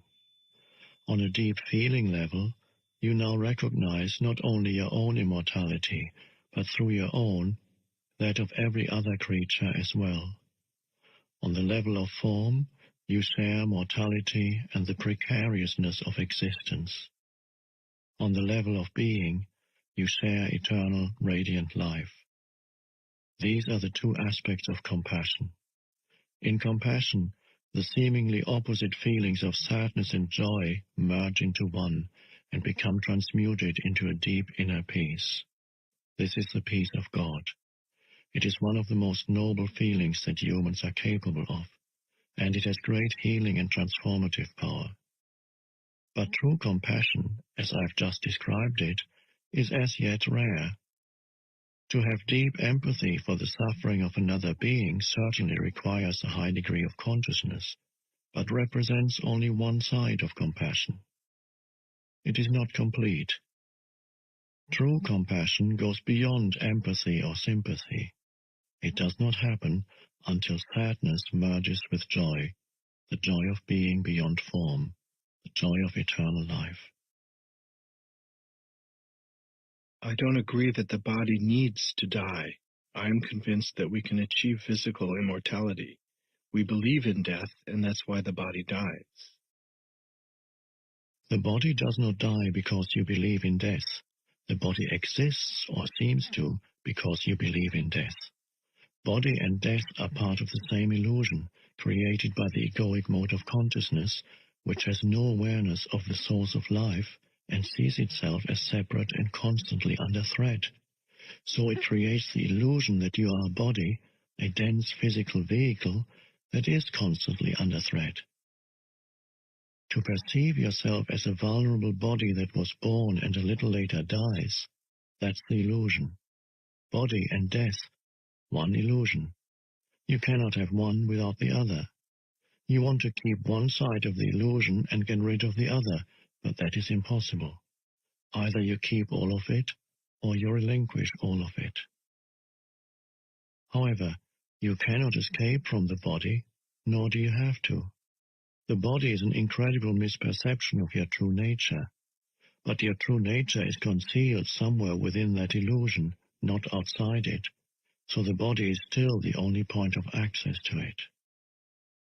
If you saw an angel but mistook it for a stone statue, all you would have to do is adjust your vision and look more closely at the stone statue, not start looking somewhere else. You would then find that there never was a stone statue. If belief in death creates the body, why does an animal have a body? An animal doesn't have an ego, and it doesn't believe in death. But it still dies, or seems to. Remember that your perception of the world is a reflection of your state of consciousness. You are not separate from it, and there's no objective world out there. Every moment, your consciousness creates the world that you inhabit. One of the greatest insights that has come out of modern physics is that of the unity between the observer and the observed. The person conducting the experiment, the observing consciousness, cannot be separated from the observed phenomena, and a different way of looking causes the observed phenomena to behave differently. If you believe, on a deep level, in separation and the struggle for survival, then you see that belief reflected all around you, and your perceptions are governed by fear. You inhabit a world of death and of bodies fighting, killing, and devouring each other. Nothing is what it seems to be. The world that you create and see through the egoic mind may seem a very imperfect place, even a vale of tears. But whatever you perceive is only a kind of symbol, like an image in a dream. It is how your consciousness interprets and interacts with the molecular energy dance of the universe. This energy is the raw material of so-called physical reality. You see it in terms of bodies and birth and death, or as a struggle for survival. An infinite number of completely different interpretations, completely different worlds is possible and, in fact, exists, all depending on the perceiving consciousness.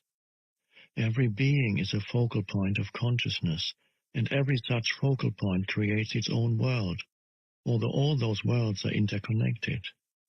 There's a human world, an ant world, a dolphin world, and so on.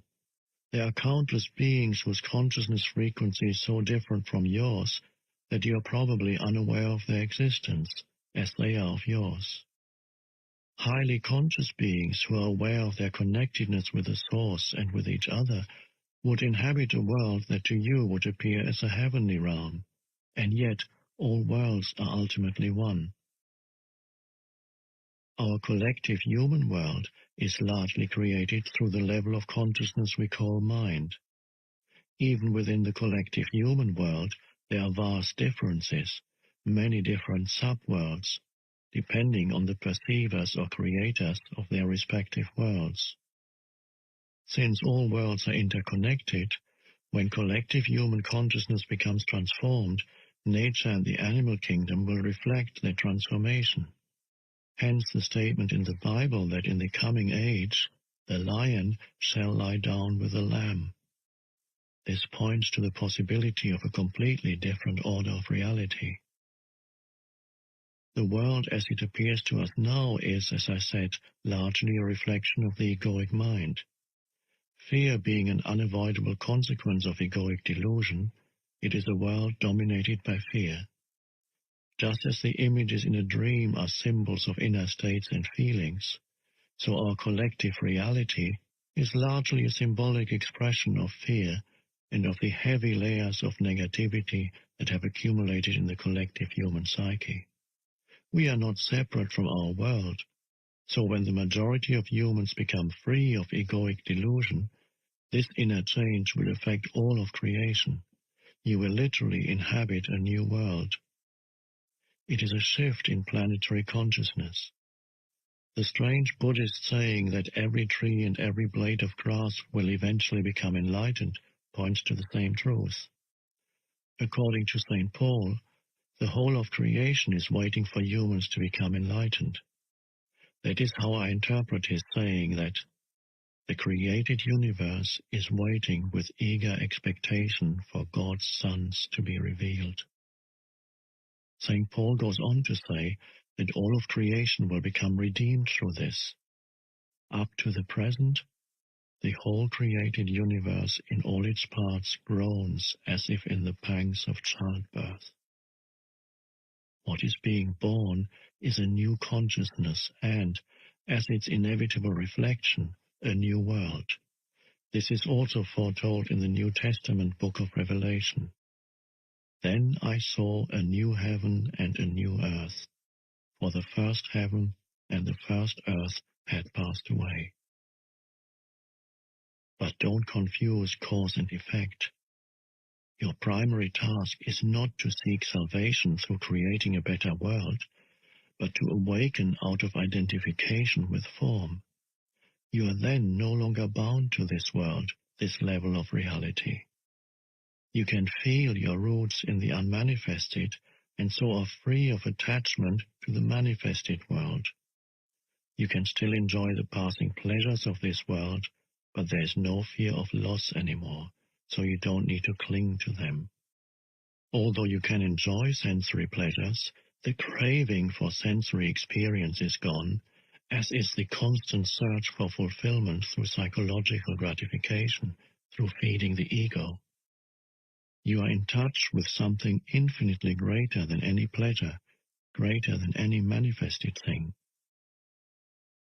In a way, you then don't need the world anymore. You don't even need it to be different from the way it is. It is only at this point that you begin to make a real contribution towards bringing about a better world, towards creating a different order of reality. It is only at this point that you are able to feel true compassion and to help others at the level of cause. Only those who have transcended the world can bring about a better world.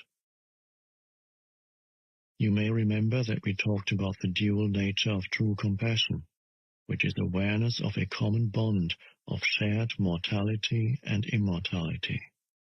At this deep level, compassion becomes healing in the widest sense. In that state, your healing influence is primarily based not on doing, but on being. Everybody you come in contact with will be touched by your presence and affected by the peace that you emanate, whether they are conscious of it or not. When you are fully present and people around you manifest unconscious behavior, you won't feel the need to react to it, so you don't give it any reality. Your peace is so vast and deep that anything that is not peace disappears into it as if it had never existed. This breaks the karmic cycle of action and reaction. Animals, trees, flowers will feel your peace and respond to it. You teach through being, through demonstrating the peace of God. You become the light of the world, an emanation of pure consciousness, and so you eliminate suffering on the level of cause. you eliminate unconsciousness from the world.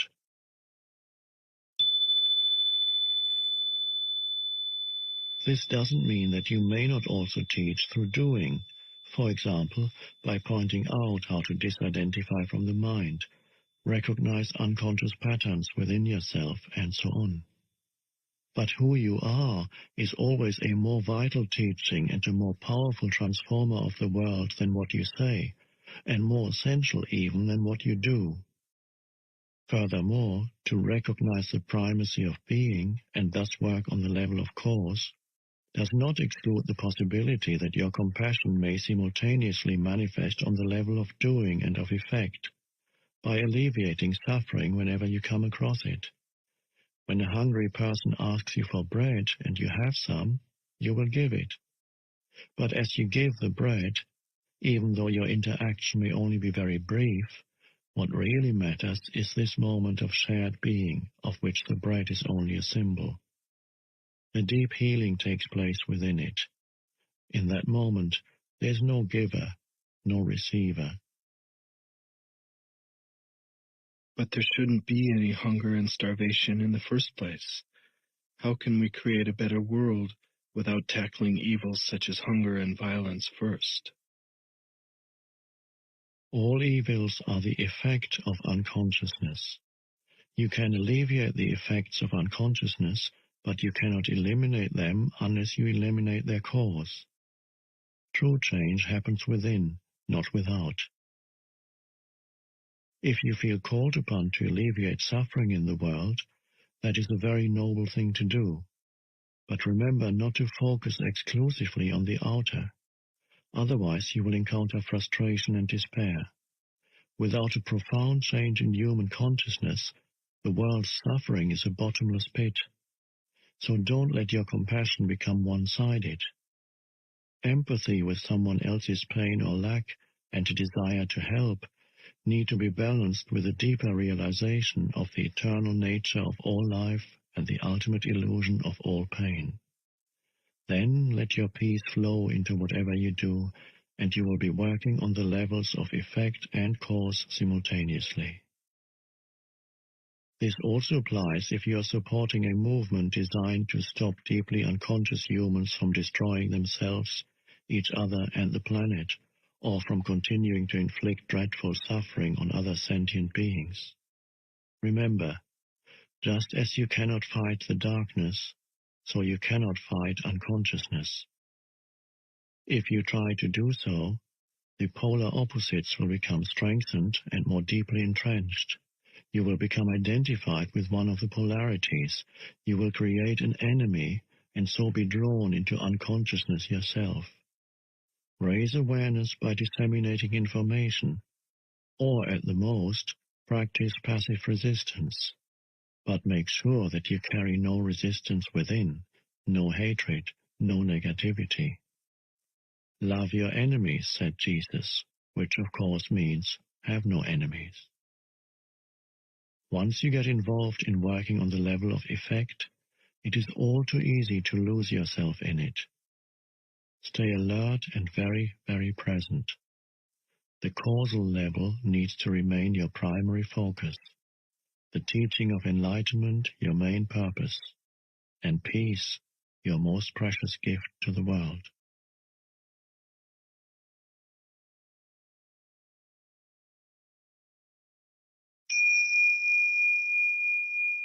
Chapter 10. The Meaning of Surrender. You mentioned surrender a few times. I don't like that idea. It sounds somewhat fatalistic. If we always accept the way things are, we aren't going to make any effort to improve them. It seems to me what progress is all about, both in our personal lives and collectively, is not to accept the limitations of the present, but to strive to go beyond them and create something better. If we hadn't done this, we would still be living in caves. How do you reconcile surrender with changing things and getting things done? To some people, surrender may have negative connotations, implying defeat, giving up, failing to rise to the challenges of life, becoming lethargic, and so on. True surrender, however, is something entirely different. It does not mean to passively put up with whatever situation you find yourself in and to do nothing about it. Nor does it mean to cease making plans or initiating positive action. Surrender is the simple but profound wisdom of yielding to, rather than opposing, the flow of life. The only place where you can experience the flow of life is the now.